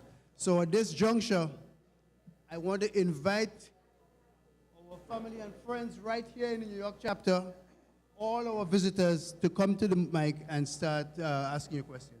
Thank you so much.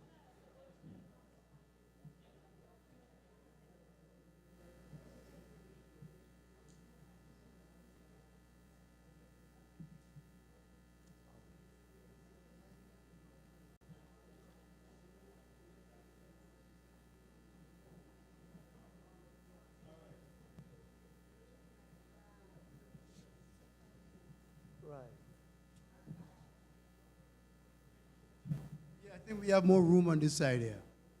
So, ladies and gentlemen, please. I mean, are you telling us that the presentation was so good that nobody has any more questions?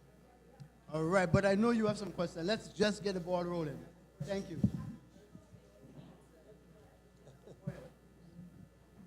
Hello. So I see that there's a lot of investment being put into education and training for young people, but I want to know, is there also an investment in the industry? Because oftentimes what happens is that you educate young people, you give them all this training, but then there's no jobs for them to go to, which also adds to the brain drain that I know a lot of the Caribbean has to experience. And I think being able to keep people within the country is very important. So I want to know if there is anything intentionally being done to make sure that people stay and that people get the jobs and the opportunities that will allow them to live comfortably. So yeah. Yes. We'll take a couple and then we answer them in turn. Sure. So we take a couple, yes.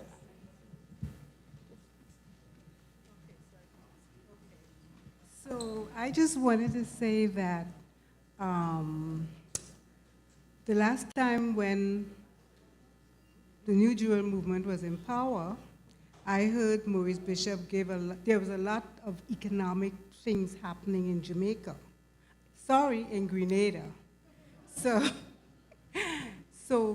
I just wanted to know how the current parties in Grenada feel about the improvements that the New Jewel movement made, and if there's any party that's trying to work on that, because, you know, we are all in the Caribbean, we all underdeveloped, trying to develop. We want to create jobs. You talk about industry and stuff like that. So I want to know if there's any party that's building on anything that the New Jewel movement did, or if any party thinks that the New Jewel movement took Grenada backwards. And just a slight comment, I didn't even, you know, when I saw your Prime Minister being sworn in, I was surprised that he was saying he's pledging allegiance to the Queen of England. So I'm wondering when is Grenada are Grenadans satisfied with being subjects of the Queen? That's just my comment.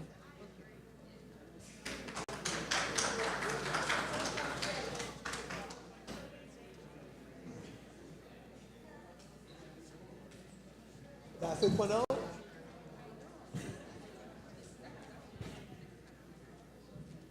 All right, so I think we could answer those questions in the meantime. In the meantime, all right, we have one more, Hercules? All right, let's take Oh, one you more. coming here? All right. Let's take one more.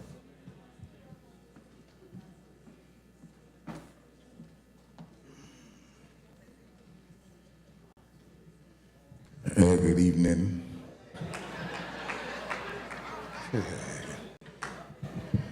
I thought the mic wasn't working, you know. Yeah, my question, current, oh, I just say current go? Yeah, my question is this. You know, just as how a lot of us Grenadians, we come to America, England, Canada, and we get really professional in whatever we do. Now, we in America, we in England, we in Canada, and we build in America. We build in Canada, we build in England. I want to know if there's a program whereby we, the government, or any government, could take Grenadians from England, America, and Canada, and bring them back to Grenada to help develop the country like how we are developing America.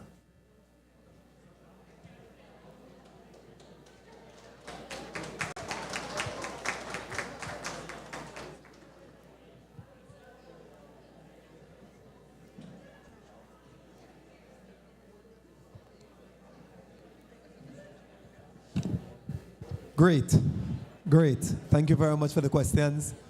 So I'll give you a quick response to the 4 we have so far. We have one carried over from the lady who asked about the roads to open up access to farmlands.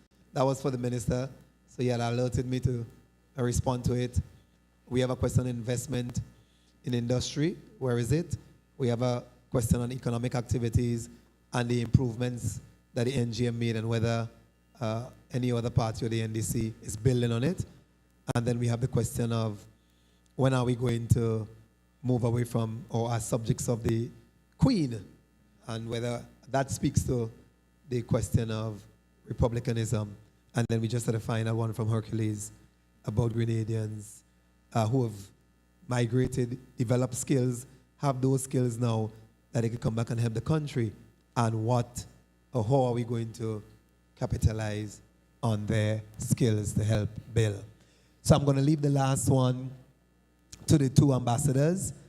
I'm going to respond to the first 4, and of course the 2 ambassadors can highlight any aspect of my responses. So the goodly lady who did ask about to the minister the question of what are we doing about expanding access to roads so that we can increase access to rural farmlands. You know, that's an excellent question. We have a great record of opening up access to lands. One of the founders of the party, George Brizan, many of you know the name, he had the largest rural farm road development program after the revolution, the largest access to farm road under the ACP, African, Caribbean, and Pacific program. We have a history in the NDC of having the greatest investment in agriculture infrastructure. Of course, it was thanks to the NDC that we had introduced Baron Foods. It was thanks to the NDC, many of you who drink Juve chocolate. That is one of the best 100% organic cocoa powder tea you can drink of high quality. Whenever you come to Grenada, make sure you carry back some Juve chocolate powder with you. It was the NDC under Tillman Thomas that opened up hundreds of feet of concrete road in St. Mark when the first farmer cooperative was established under the Grenada Cocoa Association for the establishment of Juve. And that was an investment, the first investment that was made in the Juve plant was $200,000 by former Prime Minister Tillman Thomas. So twinning it with the question someone asked about industry, we have taken the decision on industry when compared to the decisions of the previous administration. So under the National Democratic Congress, we have established a cannabis investment program, and we are going to be providing access roads to open up the cannabis industry. There is a proposal right now that the Prime Minister has reviewed from a group of Rastafarians, and that is going to be part of the cannabis industry development program. Yes, the Prime Minister launched the spice replanting program, because Grenada used to be among the top producers of spices. We are now number 8 or 9 globally. And part of the reason for our drop is because one government prioritized offshore financial services and tourism. That prioritization occurred between 1995 and 2022 when they lost the elections. So if you look at 1995 to 2022, that's 23 years. The NDC served for 4.5 years in that, in fact, 27 years. Between 1995 and 2022 is 27 years. The NDC served 4.5 years between 2008 and 2013.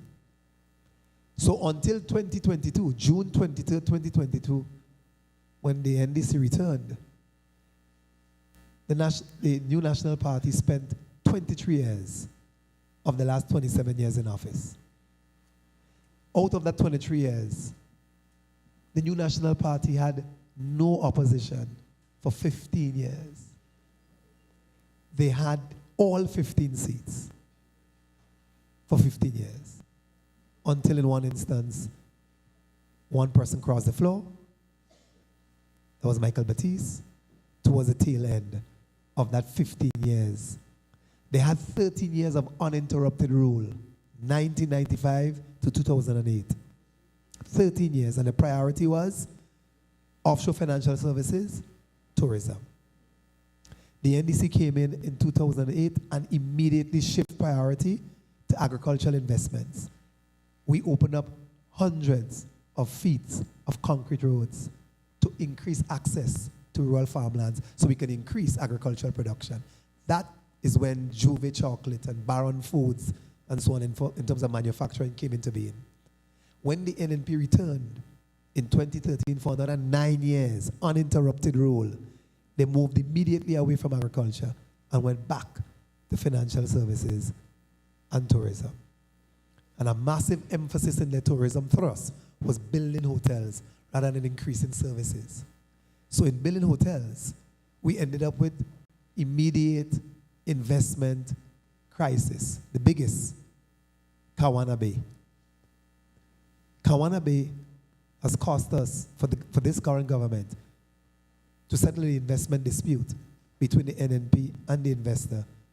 We've just buy out the conflict for over $20 million.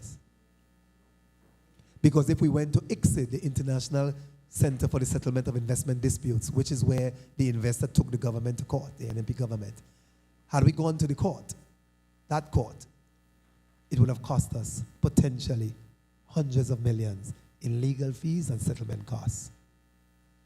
And I can give you a comparison as to why we chose not to do that. The same thing happened when the investor that owned the majority shares in Grenlec took the NNP government to the same ICSID, that same international court. When the investor took the NNP government to court for the government's attempt to take over the shares without following the rules in the contract for the shares, they took us to court, meaning the NNP government. What was the cost of that settlement?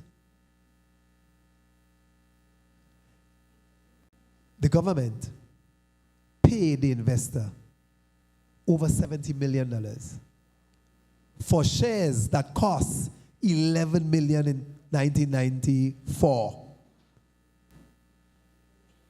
The shares cost $11 million in 1994. We paid over $70 million to buy back the shares. because we went to the court. And there was a potential for us to settle for about 40 million if the government was negotiating with the investor then.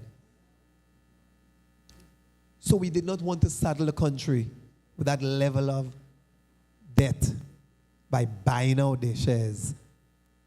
Not the shares, but to have to pay to settle the Kawana Bay dispute. And that is part of the decision-making process that you have to pay attention to. One government focusing on offshore financing and tourism, the other focusing on investment, agriculture, increasing access to roads, to open up farmlands. So we have an agriculture development program now that is going to increase access to farmlands, and we're going to do so as part of our, in fact, there are several projects that is already in train under the new minister who was here yesterday with us, the Minister for Agriculture. So that is the response to the goodly lady at the back there who asks about what are we doing to increase access. In fact, under the spice replanting program, I want to just make the announcement.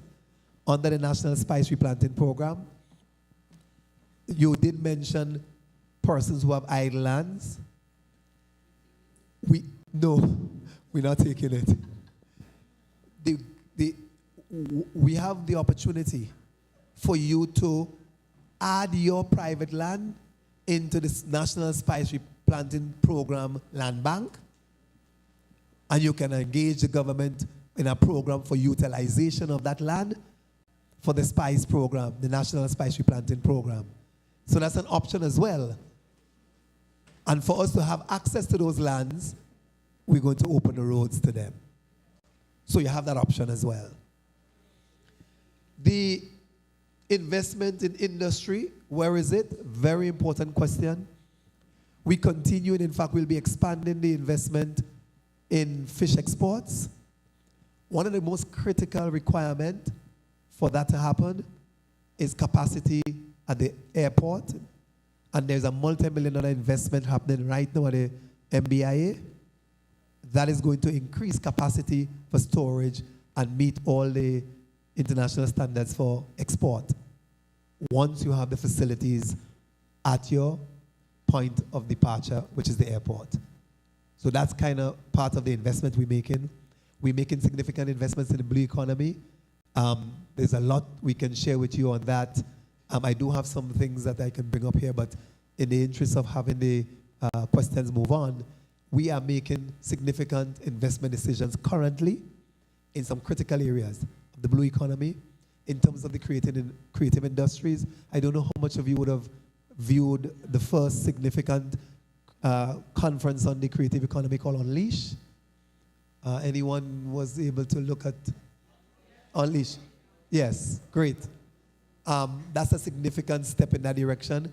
We have since opened the office, and this is some important information in terms of the investment we're making, multi-million-dollar investments in industry. Let me just spend a moment on the creative industry. We have opened the Office of Creative Affairs.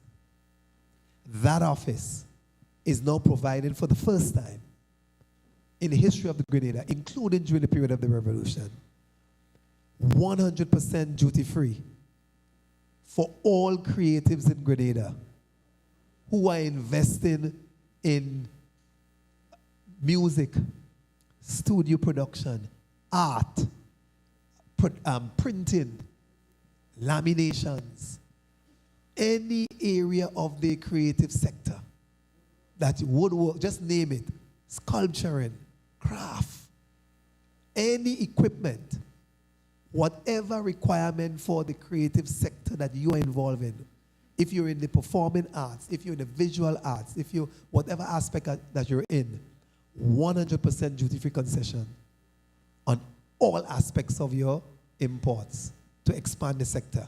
That's the kind of investment we're making in that particular sector. We're making investments in the blue economy. The blue economy has significant investment opportunity for us, income opportunity for us. You heard the minister earlier spoke about what we are doing with the cleaning up.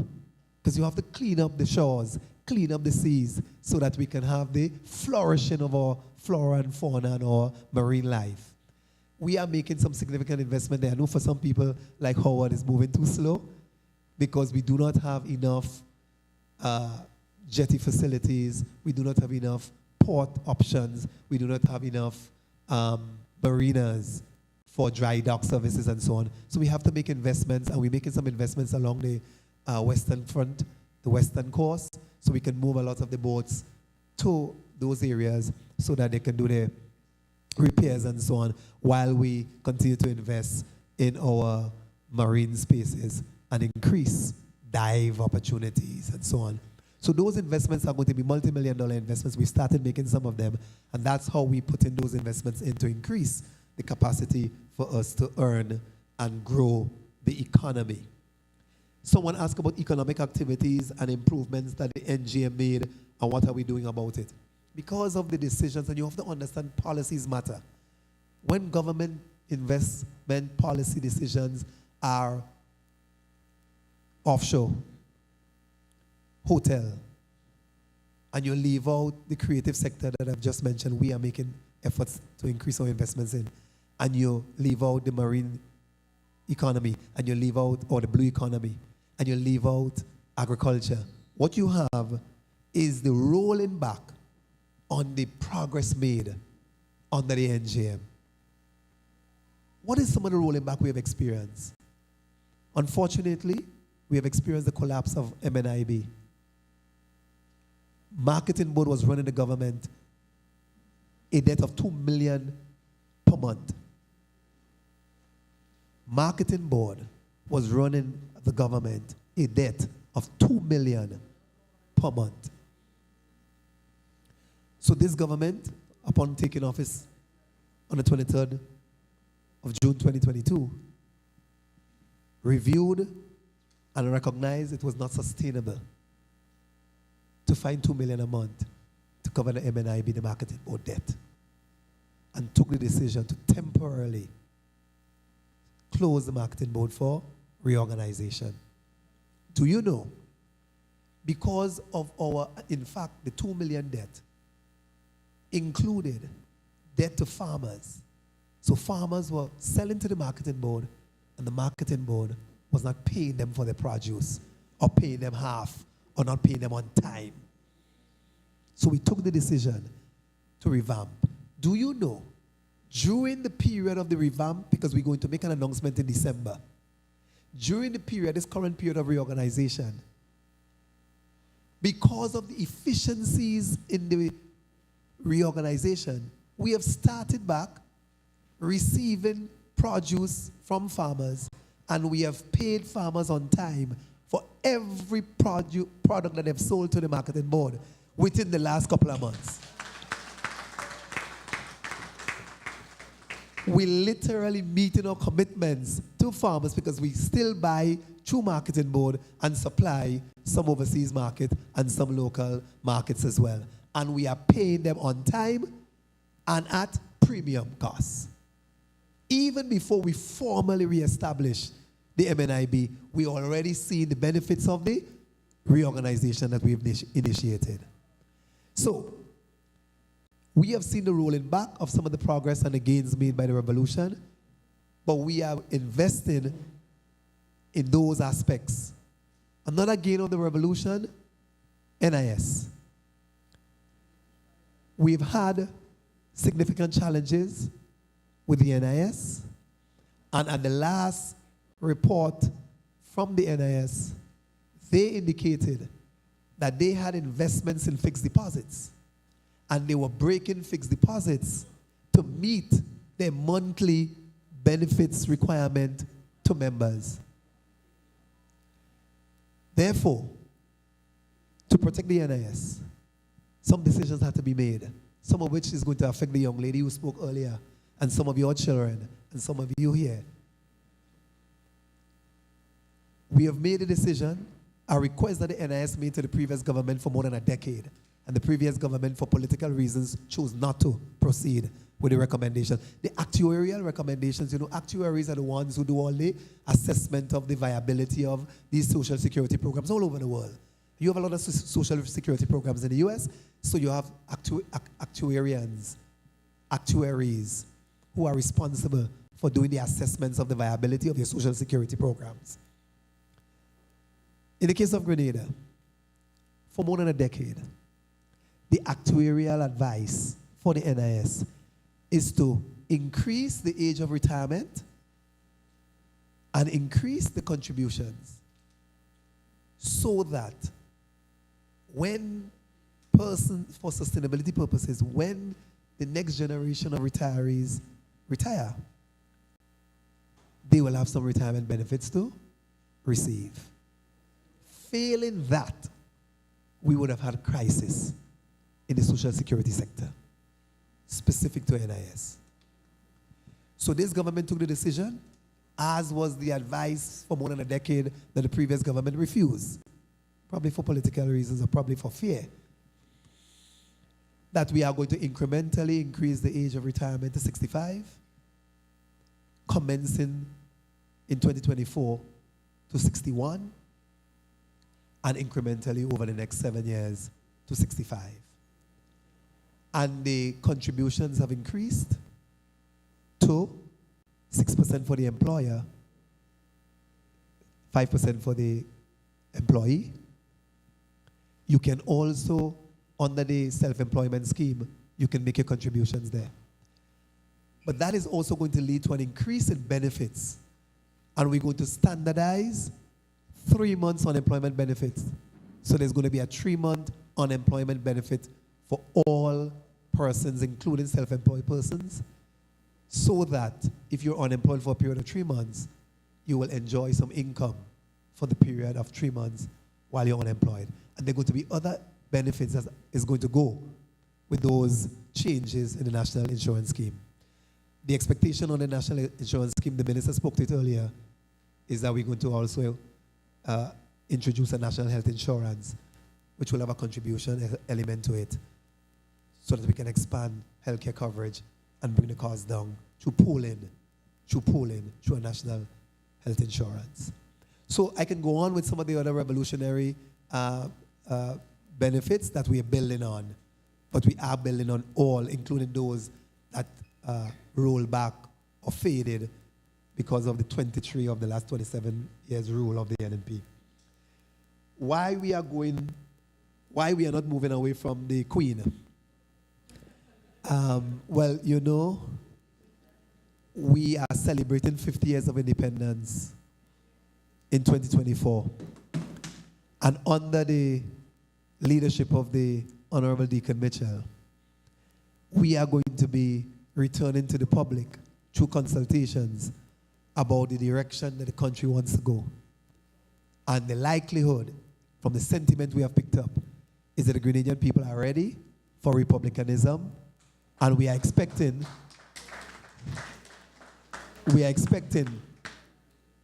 that by our Diamond Jubilee, this is our Golden Jubilee now, 50, by our Diamond Jubilee at 60, we're going to return here, and you all will be celebrating that we are no longer answering to the King. Thank you very much, and over to the two ambassadors to handle a question on how are we going to incorporate the skills and talents of the Grenadians in the diaspora to help build our country. Starting with the Ambassador for Diaspora Affairs. Thank you, General Secretary.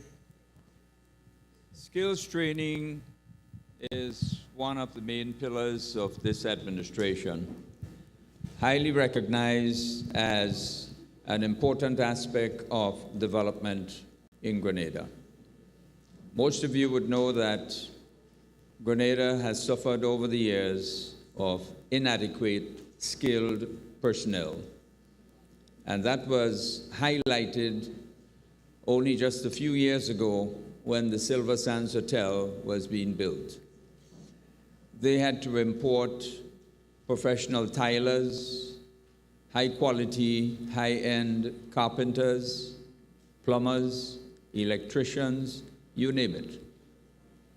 In addition to which, the marine industry also suffers from inadequate, skilled, trained individuals. To rewire a simple motor in a boat at any of our marinas, it has to be sent to Trinidad. Well, don't even talk about the dialysis clinic. To service a machine in Grenada requires someone from Miami or Trinidad or elsewhere. To service the elevator in the hospital requires someone from Cuba or the United States or elsewhere. So in other words, over the past 23 years, minimum, there has been little or no attention paid to the needs of skilled training for people. New hotels being opened, workers are not trained to access the high-quality jobs. Those who get the jobs are the low-end jobs, the gardeners, cleaners, etc. To date in Grenada, we cannot point to a top-quality, internationally trained chef and other top-quality managers and supervisors in the hotel sector.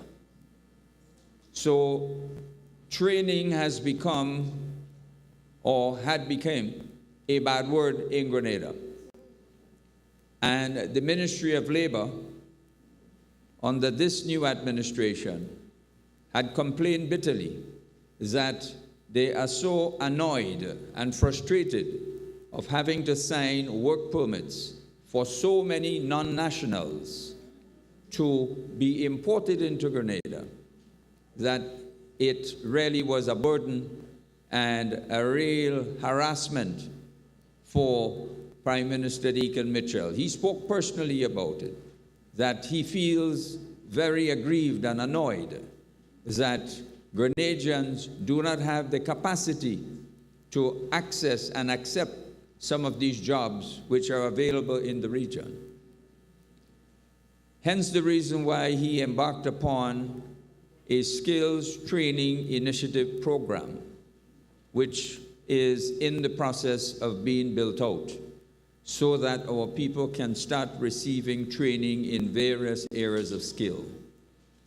And this is why he has mandated the Office of Diaspora Affairs to engage the diaspora for Grenadians who have skills in various fields, that we establish a database, and we are in the process of developing our own website so that it makes it easy for our nationals abroad to simply access the site, which we're hoping will be friendly, so that you can just log in, put in your information, and someone responds to you appropriately. In addition to that, as I said already, the training exercises in various fields throughout the length and breadth of Grenada, in our community centers and elsewhere, we have to start training our people. I don't know if you all recognize, but the vision of this administration is to make a 360-degree turnaround for the Grenadian people within a 3-year period. And already you can see and you can feel the progress that is being made in Grenada. So yes, skills training, we recognize that we need it badly in Grenada. And very soon we'll be announcing the establishment or the re-establishment of our website for the diaspora. There was one, but it needs total revamping. So that is being looked into at this time. I want to just piggyback a little bit on the question about agriculture, and to mention that farmers today are receiving farm labor support to clean and replant and clear their fields at the cost of the Ministry of Agriculture. That signals the importance that the government is placing on the development of agriculture in Grenada. So farmers, all they have to do is to identify what needs they have, employ the people, arrangements are being made contract-wise, and Ministry of Agriculture pays for the work done on their fields. That I think, deserve a round of applause for the Ministry of Agriculture. I want to also take this quick opportunity to say to all of you, and I'm sure most of you have property in Grenada, some form of property. Well, just to remind you, there is a tax amnesty which expires on the 31st of December this year. Take advantage of it. If you're owing taxes, it will be wiped away. Interest and penalties sometimes even exceed the actual cost of your taxes. And you don't necessarily have to pay off all of it. All you have to do, and all you're obligated to do, is to enter into an agreement with the Ministry of Finance, the tax department, that I will pay off my taxes over X period at X amount per month, and that qualifies you right away for the removal of taxes. And the taxes are across the board, any tax base whatsoever. For your information, there is over $60 million outstanding in taxes owed to the government of Grenada. And this government has taken a very lenient approach to say to nationals, we're giving you 1 full year to try and bring your taxes up to date. Whatever outstanding payments, charges, interest, penalties, we are going to waive that. So in other words, you're getting a pass because we want to clean the slate come 2024. So take advantage of the opportunity. I'll pass on now to our ambassador for Cuba. Thank you very much.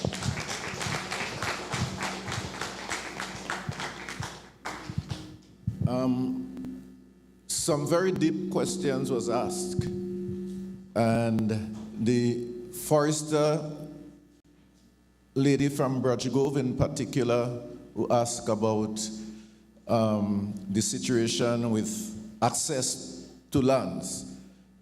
Our General Secretary provided some answers as it relates to the Farm Road Program, making accessible roads so that people can go to the land. That is an extremely important area of addressing that particular issue.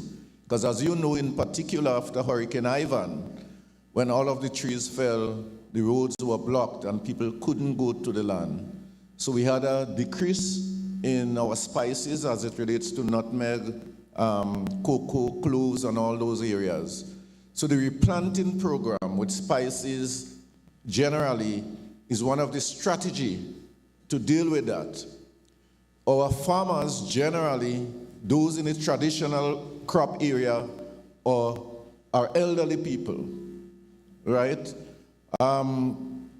What we are encouraging also for people who genuinely cannot walk the land, do not have children who could walk the land, and want to keep the land, right? They don't want to sell the land. The land bank that Larry spoke about is not only for the government spice program. We have a number of young people that want to go into farming but do not have lands and do not have the capital to get lands.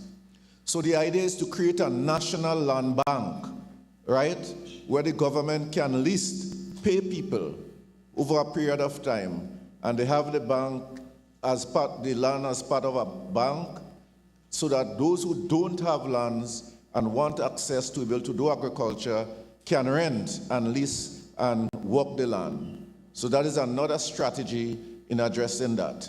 Well, Terry also mentioned about the farm labor program, because that is also an important aspect too. There are people who cannot find labor, and there are people who cannot afford to pay labor. And agriculture and agricultural workers and farmers need those kind of incentives. In addition to that, there is a program on to ensure that we have a national land use policy. Why that is significant? In the past, we have invested in areas like feeder roads, farm roads, And you might invest and build a nice road to go up into the hills and expect people to plant land, plant food or other crop for trade and investment. But instead, that land may be used for something else. Because as you have roads now, somebody might decide this is a place to build some building. So sometimes the best lands that should be used primarily for agriculture or forestry, you have to ensure that you have the best use of the lands that you have. So you have lands for development, for tourism, you have land for pasture, you have lands for forestry, and you have lands for agriculture. So that policy will help us because Grenada is a small place. We have all the issues of climate change and all of the other factors, deforestation and everything like that, that is affecting us. Now, on the issue, the transfer of skills is always critical and important. Sometimes you have people who decide to invest, they come to your country, they do big projects, and they import to your country people with the skills, and your people get nothing. And that has happened with some of the big hotels. They come down with a big chef, right? All the people that get the big money, the top notch, are people from abroad. And the local people are the ones who do the housekeeping and those basic things like that. So training is important, but what will be critical is for us to be able to change the thing around, because we are suffering from where a lot of our people, skilled people looking for better opportunity too. For example, a lot of our nurses have been attracted to higher salaries in England and in the United States. And they come here and they make very good nurses and very good teachers and other public servants. Some leave their job and they come, they do babysitting and so forth. Now what we need to do is to develop a program where the people who left and acquire skills will be encouraged to go back home and to teach people those skills. But we need to provide the incentives, because you're not going to leave a well-paid job and go back home. I mean, you want to build a future, prosperity, everybody looking for that for your family. So you're not going to leave home and go, you're working here for 10, 20, whatever, $100 and something thousand a year, and you won't go back home and work for $40,000, $50,000 and you can't feed your family. So we have to work out some mechanism that will give you sufficient incentives and encouragement at the same time and able to access and nurture those skills that you have. So it's very, very critical that you keep an open mind, right, in terms of the skills that your children acquire, that they may see it fit that they could go back to Grenada, find a job, or a contract for a few years in an institution and come back and give something. We have trained nurses here, doctors. We have a lot of professionals here. We need to work out with the Diaspora Affairs some project, even if they need to just visit and teach or online or whatever way, but to transfer some of the skills that you acquire back home.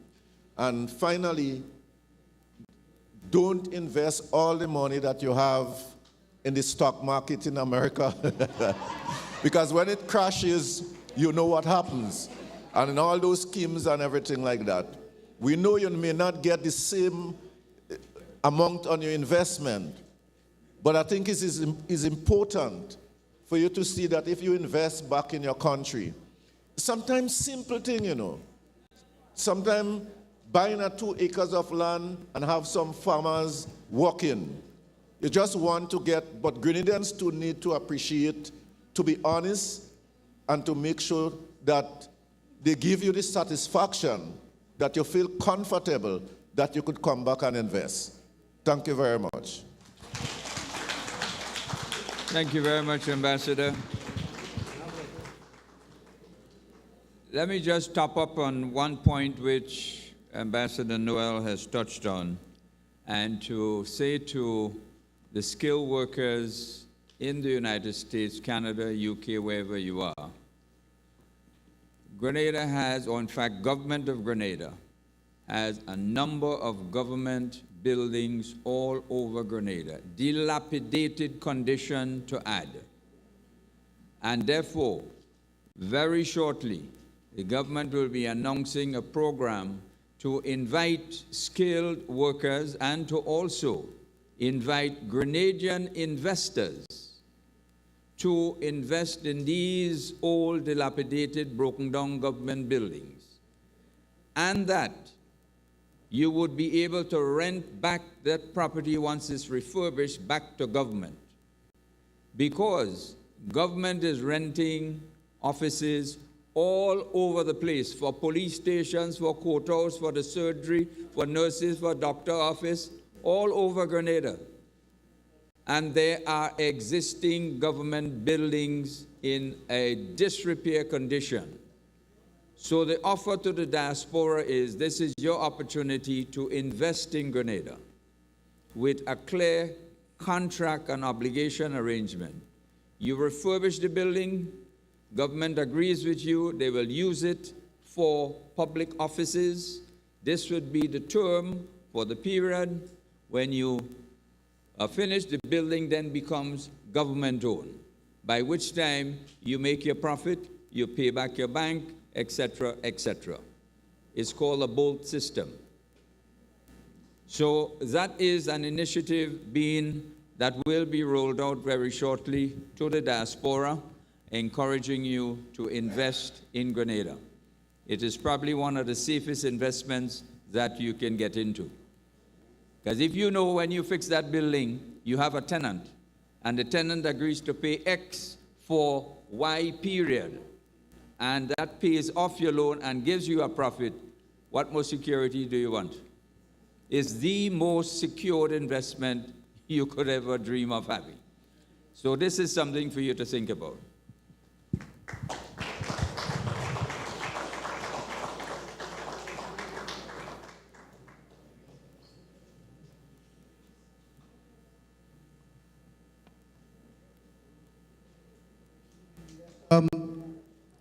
We still have room for a few more questions. It's now 8 o'clock. We have to wind up here by 8:30. Before we leave, I just want to say again, thank you so much, sisters and brothers, for your generous donations. However, our basket will still be left at the back, so when you leave it and you still have a few change that you want to put in the basket, we will receive it generously. So give a little bit more. Thank you very much. So we have room for some more questions, and we also have a few giveaways. We have some NDC giveaways, some buttons, a T-shirt, a cap. On your way out, or actually while we're asking questions, perhaps we can give these away. But keep the basket at the back so that when we leave in, people can put a little bit more. I don't have a question. I have a proposal. We are building all these hotels in Grenada. We're looking to bring in factory people to invest in agro-industry and other manufacturing sectors, especially around the hotel sector. My proposal is that if somebody's going to build a hotel in Grenada and they sign an agreement with the government, part of that agreement should be saying that if you're going to build a hotel, it's going to take 5 years to build that hotel. One of the first things the investor needs to do is identify Grenadians to send abroad to learn to manage that hotel. So by the time the hotel is built, we have Grenadians ready to manage that hotel. Not only that, presently a lot of the developers are saying that they can't find skilled workers in Grenada. They can't find skilled plumbers, skilled tilers, and all this kind of thing. Why don't the government say that you want to build a hotel in Grenada? For every skilled tiler you bring in, you have to have 5 or 6 Grenadians to understudy that tiler. So by the next time another hotel is being built in Grenada, we have enough tilers in Grenada who can work on that hotel. These are things that governments look into when they're going to sign these agreements. You want to increase the skill level in Grenada, you have to start it at the beginning. And another part of it also, in the first year, the government could say, okay, the first year, 5% of your management should be Grenadians in operation. By the second year of operation, 10% of your management should be Grenadians. By the 4th year, 20% should be Grenadian. By the 10th year, everybody should be Grenadian to imagine that. And this is one way you can get these developers to do these things, because they're already getting a lot of incentives already. And if we just keep giving away the shop and you're not getting nothing from the shop, it makes no sense. Because if the Grenadians, again, they'll go skill with paid, the gardeners and the people that clean the hotel, then Grenadians not getting nothing. Because if all the high-paying job money is being sent abroad, what is that doing for Grenada? It's not doing nothing for Grenada. They're already getting all incentives, but they're not providing any skill for us. That's my proposal. Well, thank you. Thank you very much indeed for this recommendation. And let me just say that while it is a rather valuable contribution, we must remember that an investor is coming into our country to make money. And we had a responsibility 25 years ago, 50 years ago, to invest in our people, to train our people, to ensure that they have the requisite skills in order to access the job opportunities. We cannot blame an investor, and we cannot say to an investor, you are obligated to do this, that, or the other, except it is not. Once it is illegal, of course, it is illegal. But it is the responsibility of any country to ensure that its workforce is in keeping with the demands of investments in the country. And in our case, the hotel sector, the agriculture sector, the manufacturing sector, it is our government who has to take that responsibility in identifying our needs and training our people appropriately. Thankfully, this new Mitchell understands the progress of moving forward. He understands very well for us to access the jobs, we must train our people and not have our people dependent on handouts from any government and referring to them as poor and vulnerable. We are not a poor and vulnerable people. We are people who want to work and to work hard for what we expect, which is a good earning. But for us to do so, we must be trained and access job opportunities with good skills.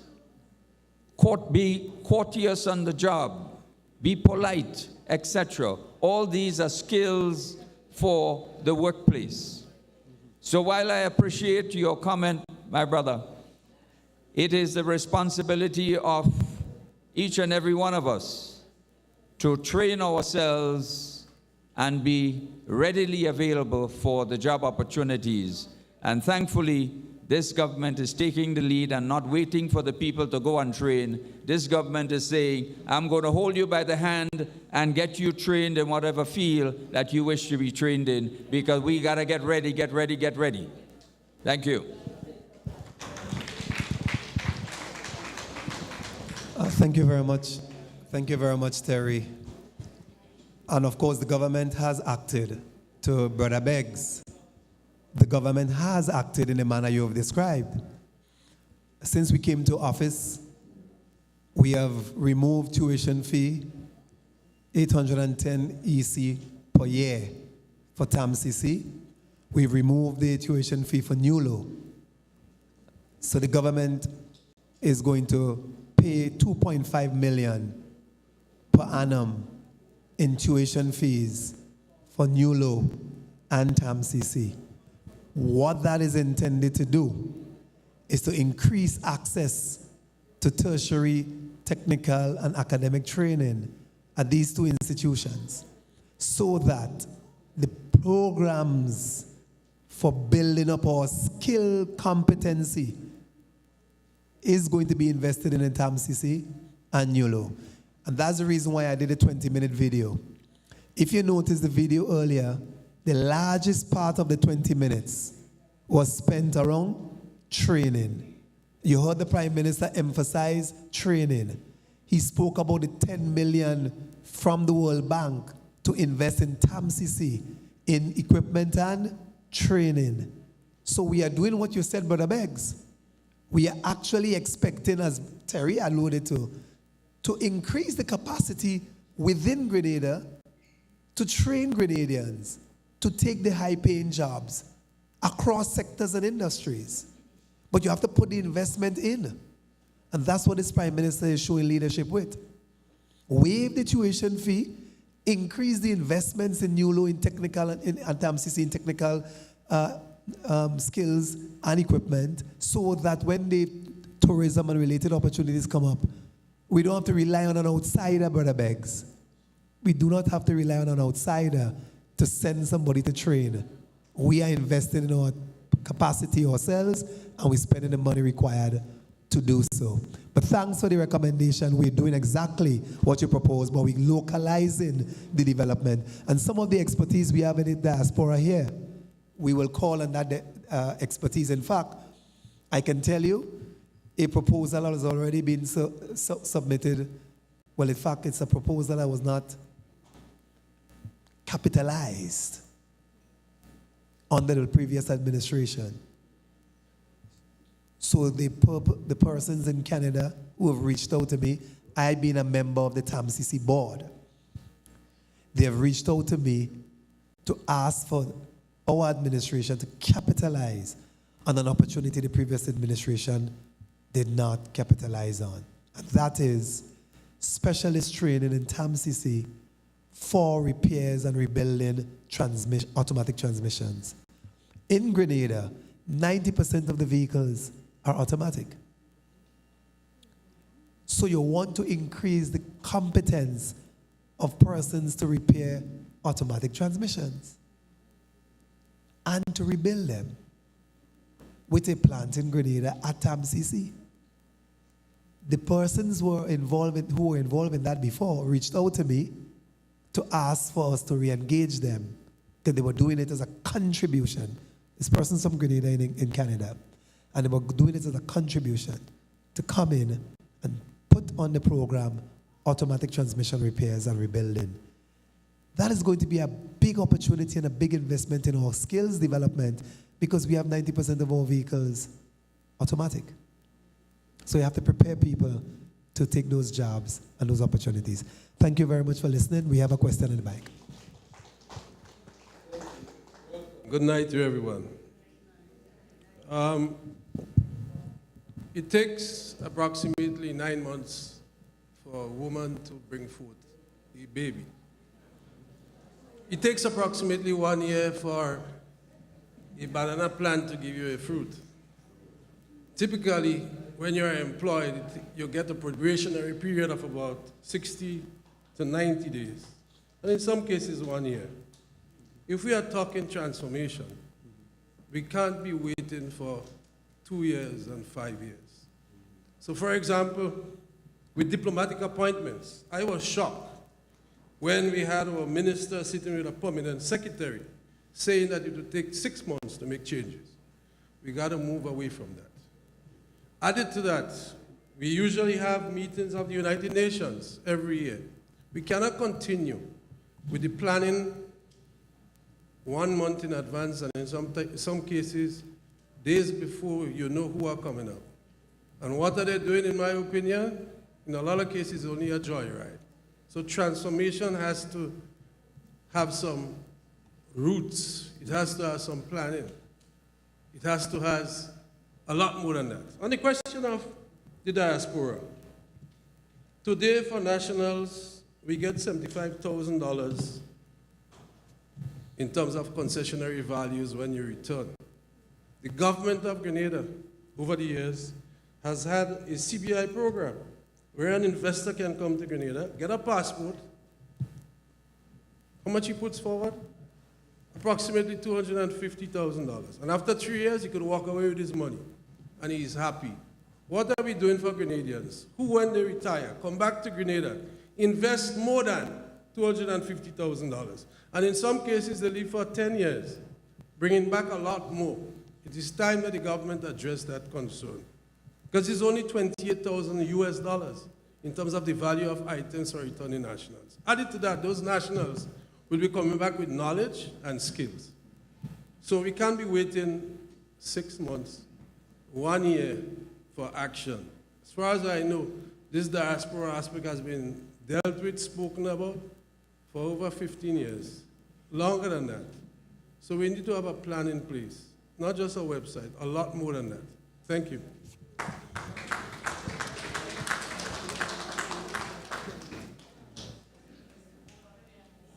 Sisters and brothers, I believe that might be our last question because we have to save a little bit of time at the end to clear up the room. All right, we have to vacate here by 8:30.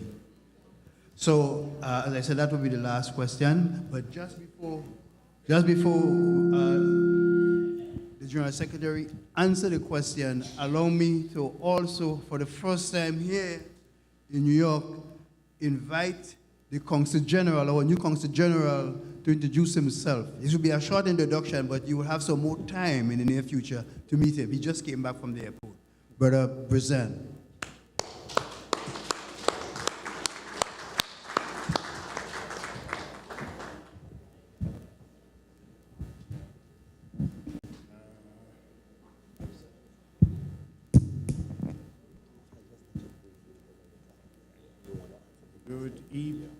Good evening. Okay. Yes.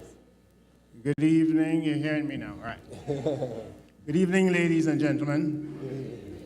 To satisfy your curiosity, I am Michael Brizan. But apart from that, that's just a name. Yeah. Apart from Michael Brizan, you may be wondering, so where did he come from? And apparently somebody in the audience has the answer, but probably not everybody heard the answer. Okay, so I am new to this position. I am 3 weeks in. I am 3 weeks in New York, 3 weeks and 1 day. I got here on the 15th of this September. Went to the office on the Monday following, which would have been about the 18th, and since then I've been going.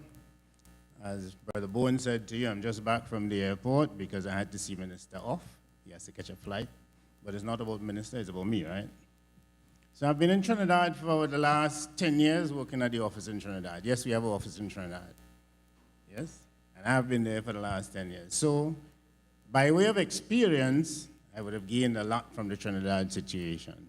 Yes, you are different. Everybody different. All right? But that does not say that experience gained on the ground in Trinidad would not be of use here. I think it's a very much fitting and useful in this situation. The difference, though, is that you have quite more groups that function in New York than in Trinidad. And so, like in Trinidad, having to work with limited groups, here in New York, I would like to be able to work with all the groups that are here in New York. In fact, we have a meeting, and notice is going to be going out. I think it may have went out on Friday. If not, it's going to go out tomorrow. This thing rolling about like that. Right. Right. If not, it's going to go out tomorrow, inviting as many groups as we can to a meeting at the office on the 24th of this month. The 25th is a holiday, I think. Don't say I say, I think it's a holiday. Yeah? Yeah, a Grenada holiday, sorry. Yeah? We're Grenada, so all we say is Grenada. All right? So we're hoping that as many groups will get the invitation and attend. We cannot have your full membership because we cannot house everybody. We're hoping that you can send 2 representatives each to the meeting. Yeah? In that way, we will do further introduction. We'll talk about what we hope to achieve, not what I hope to achieve personally, but what we hope to achieve. It is not me, it is we. Yeah? The priority item seems to be, though, independence, because that's the nearest target item that we have. Independence is February. Independence is going to be launched on the 31st of this month. So we get a theme and that type of thing, what the plans are. But we too, Nick, Nick. I've already been in touch with Nick. We too will look at what we can do in respect of independence. But after independence, Grenada is still there for us to serve, yeah? So we need to know what and how we are going to contribute towards the rebuilding, the continuation of the building process for Grenada. So that is not for me to dictate to you, but for you to, among your different groups, decide what you want to do. I am available, I'm here to work with you, I'm here to work with all of you. And I want to make a little bit of an edgy statement here.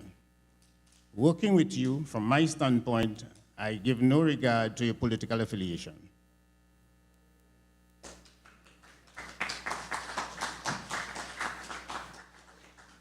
You are a Grenadian, whether you blue, green, yellow, pink, and for me, what is important is that you contribute to the building of Grenada. Yeah? You contribute towards the building of Grenada. As an NNP, or NDC, sorry, you will be concerned with remaining in office. Anybody will be concerned remaining in office. But as a Council General, my concern is that we build Grenada. Yeah?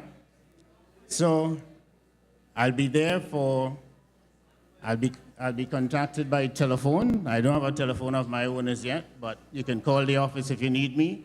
The services of the office continue. Yeah? The services of the office continue, and let us all work together to build Grenada. Thank you.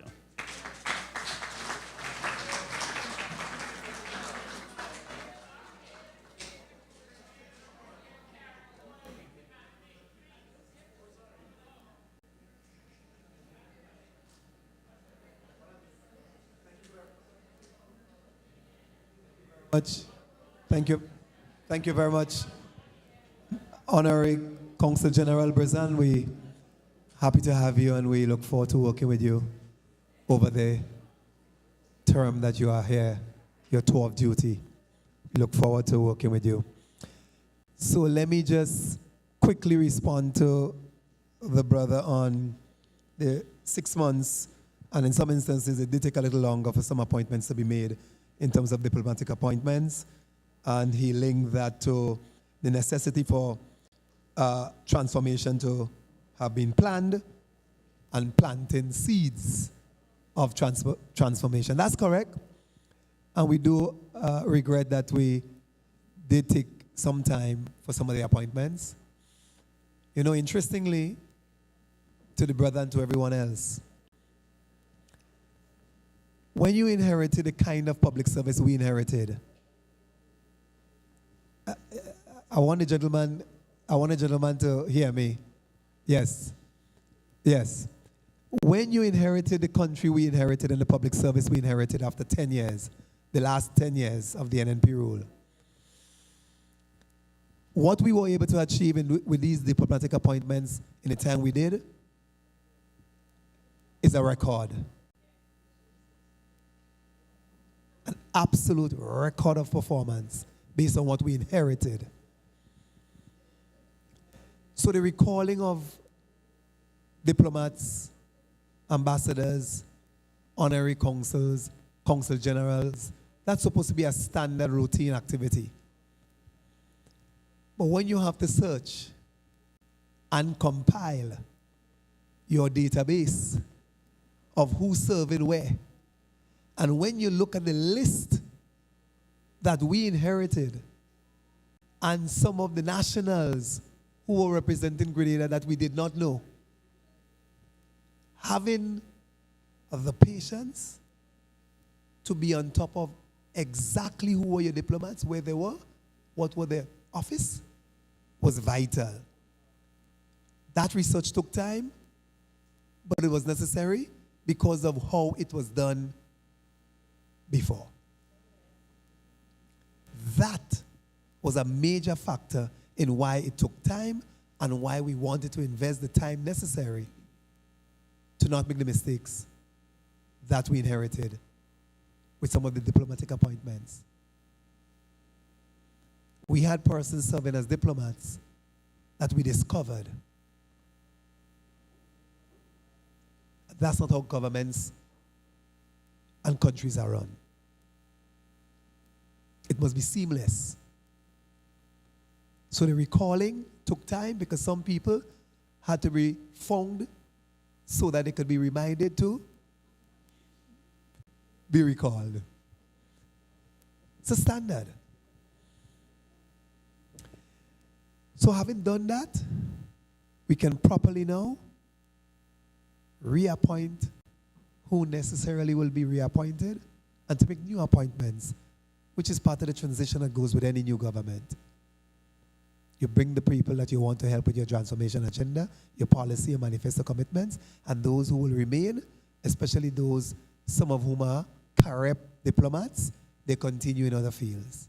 Some career diplomats who are appointed through the public service and not politically will have continuation and reassignments or recall to return to the foreign service in Grenada. So you have the career diplomats, and there were few. And there were very little or no succession planning in career diplomats. So under our administration, we will be reestablishing a school for training a future generation of diplomats. And that is one of the earliest commitments of the new leader. So that is part of it. So we do apologize it took time, but I hope you understand why it took time. And it could have taken a lot more time, but we were very diligent about how we wanted to ensure that we properly recall everyone, make sure we have all the information of who exists out there.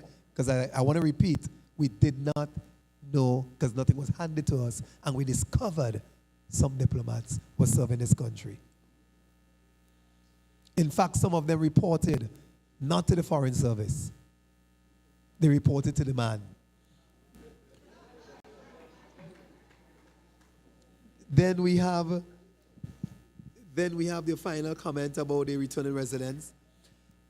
That is important, and we want to ensure that there is some amount of equity, because a lot of our returning nationals are significant investors. We heard some of it from the ambassador for Cuba earlier, Glenn. Yeah? So you have returning nationals, but it is the used items that you get a 75% duty on. The used items, not on investment you are planning to make.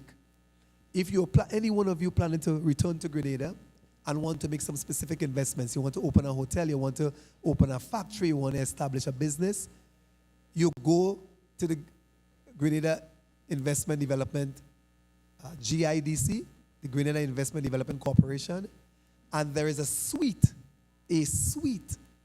of investment concessions and investment opportunities that will exceed the 75% on your used items and your home appliances and your new items that you're returning to live by. So don't use that 75% as the overall percentage you will get if you're going to come back and want to make investment and open a business. There are significant amounts of investment opportunities and concessions. Well, if you could go on the GIDC website now, and you're there now, does it not list the investment and the different categories and the concessions? It does. And then, of course, you have the major investments through the Citizen by Investment program. I could let Terry speak a little more on that, but that is a separate vehicle for foreign direct investments and partnership investments from under the CBI program. So just for everybody's benefit, the 75% is what you get on your domestic returning national items, car, your household items, and so on. So that's critical. But investment decisions are made differently, and you can have an opportunity to get 100% on machinery, various percentages on various aspects of your investments. Terry, I'll give you an opportunity to address that aspect as well under the CBI. Thank you. Thank you, General Secretary. First of all, let me just say that the Diaspora office is not just about a website. As a matter of fact, there is a 5-year policy document which is presently being reviewed and revised. And we are getting assistance from the IOM, which is the International Office for Migration, an entity which is part of the United Nations. So we are moving in a direction to form and develop first of all, a 5-year strategic development plan for the Diaspora office. So I hope that my friend at the back there, I believe he's Campbell. He looked like a Campbell. He walks like a Campbell. He talks like a Campbell. So he is a Campbell. Also, let me just clarify the matter of the CBIs, Citizenship by Investment. He spoke about the $250,000 being invested by non-Grenadians, and they get it back when they're going. That is not so at all. That is totally false. They can make this as a direct payment into the National Development Fund. That's the Transformation Fund. And they can obtain their passport. Or they can invest in an approved project as an investment as a non-Grenadian. So it's a different component. The Grenadian who is coming back is entitled to all the incentives that are available. And as a matter of fact, this government is also now looking at the possibility of structuring the CBI with a little twitch to it to provide further benefits to now the Grenadian nationals. So stay tuned. More is coming. Thank you.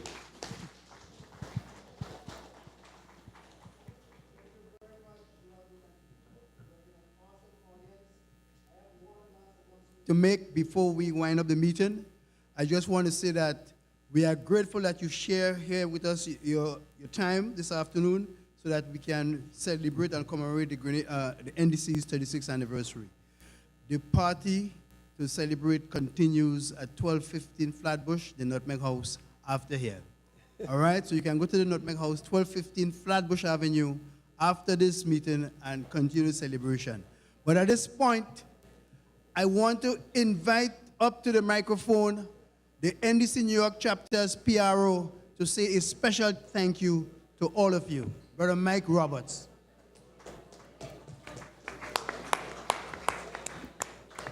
Hello, hello. Okay. My task is to wrap up what has been a really, really excellent weekend. It started with a meeting with our chapter, with our visiting delegation. Last night, I don't know about anybody else, but I danced the night away and had fun.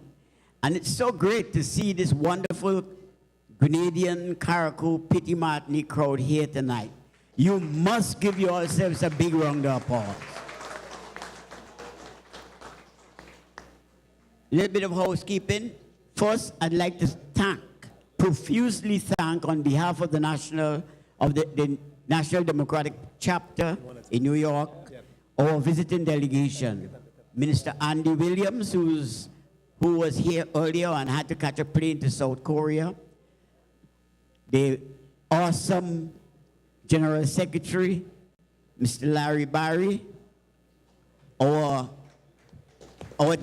Diaspora Ambassador, and my counterpart at our national party in Grenada, Mr. Terry Forrester, and the incredible Glenn Noel, our capable and able ambassador to Cuba. Thank you very much for gracing the diaspora with your presence. Last night, our program was supported by a number of people, a number of organizations, and we were not able to say a proper thank you to them. So I'll take the opportunity right now to thank a couple of sponsors. Well Builders Global, whose mission is to provide people worldwide with tools and support needed to change and empower their lives for the better through blockchain banking. For more information, please text your name to 929-234-9564. I can probably give you that number again, 929-234-9564. We want to thank Dimitri, USA LFH Corp., another sponsor of our event, Miss Grenada, USA, and the Grenadian American Ex-Teachers Association, and our awesome awardees. Our master of ceremonies for last night's program, the incredible Wayne Gus Augustine Master DJ. We call him Master Mix. Our decorator, Miss Lindona Lindy James. Our caterer, and I just want to speak a little bit about our caterer, Chef Gibbs. Many of you all might have seen him around catering some great food, but what you would not know about him is that Chef Gibbs is not a cook. He is a qualified chef, French-trained chef, as a matter of fact, and worked at some of the big hotels in the city, including the Hemsley, and trained by some of the best chefs. And he is probably the most experienced Caribbean chef, not just a Grenadian chef, in Brooklyn, New York. So you need to give him a big hand, a round of applause for that.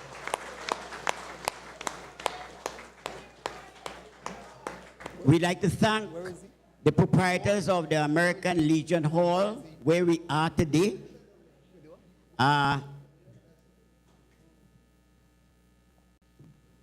Ride along, providing all the great service, Mr. Junior George.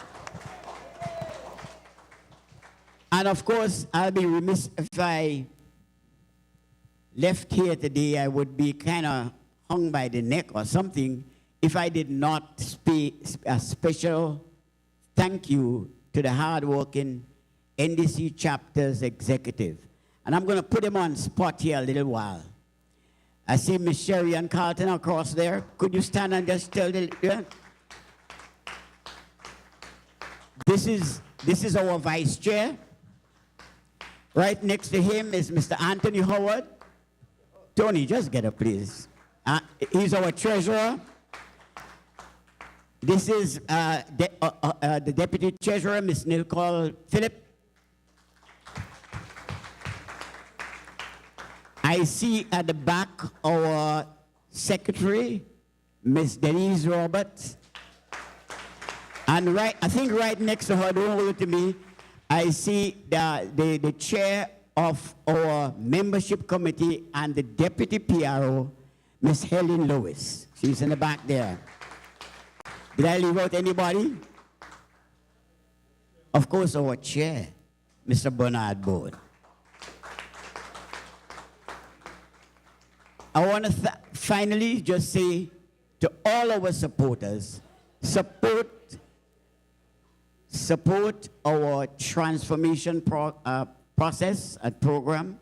We all Grenadians. That is what we have in common. That is our charge. Our charge is to continue to build Grenada, Carriacou, and Petit Martinique. Do get home safely, and thanks again.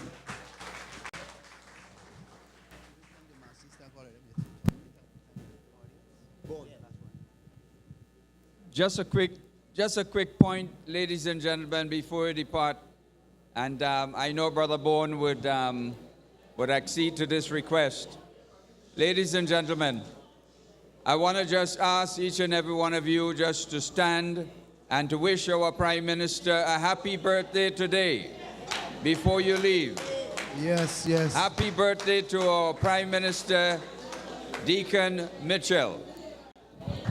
Over to you, Mr. Chair. Thank you so much. Thank you so much. We were about to sing that happy birthday song, and I was waiting to do that. Yeah. Well, let's start it. And also, while we wish the Prime Minister happy birthday today, tomorrow is the birthday of our ambassador to Cuba, so we can also wish him happy birthday. As I said earlier, we have some giveaways. Our secretary has the giveaways, a cap, a t-shirt, and some buttons. Please get to her, she can help you. And again, the announcement, 12:15, the party continues at 12:15 Flatbush Avenue. That is at the corner of Avenue D. 12:15 Flatbush Avenue at the corner of Avenue D. The party continues after this meeting. Ladies and gentlemen, friends of Grenada and the NDC, we thank you very much for coming out. Thank you, thank you, thank you. And get home safe. Thank you again.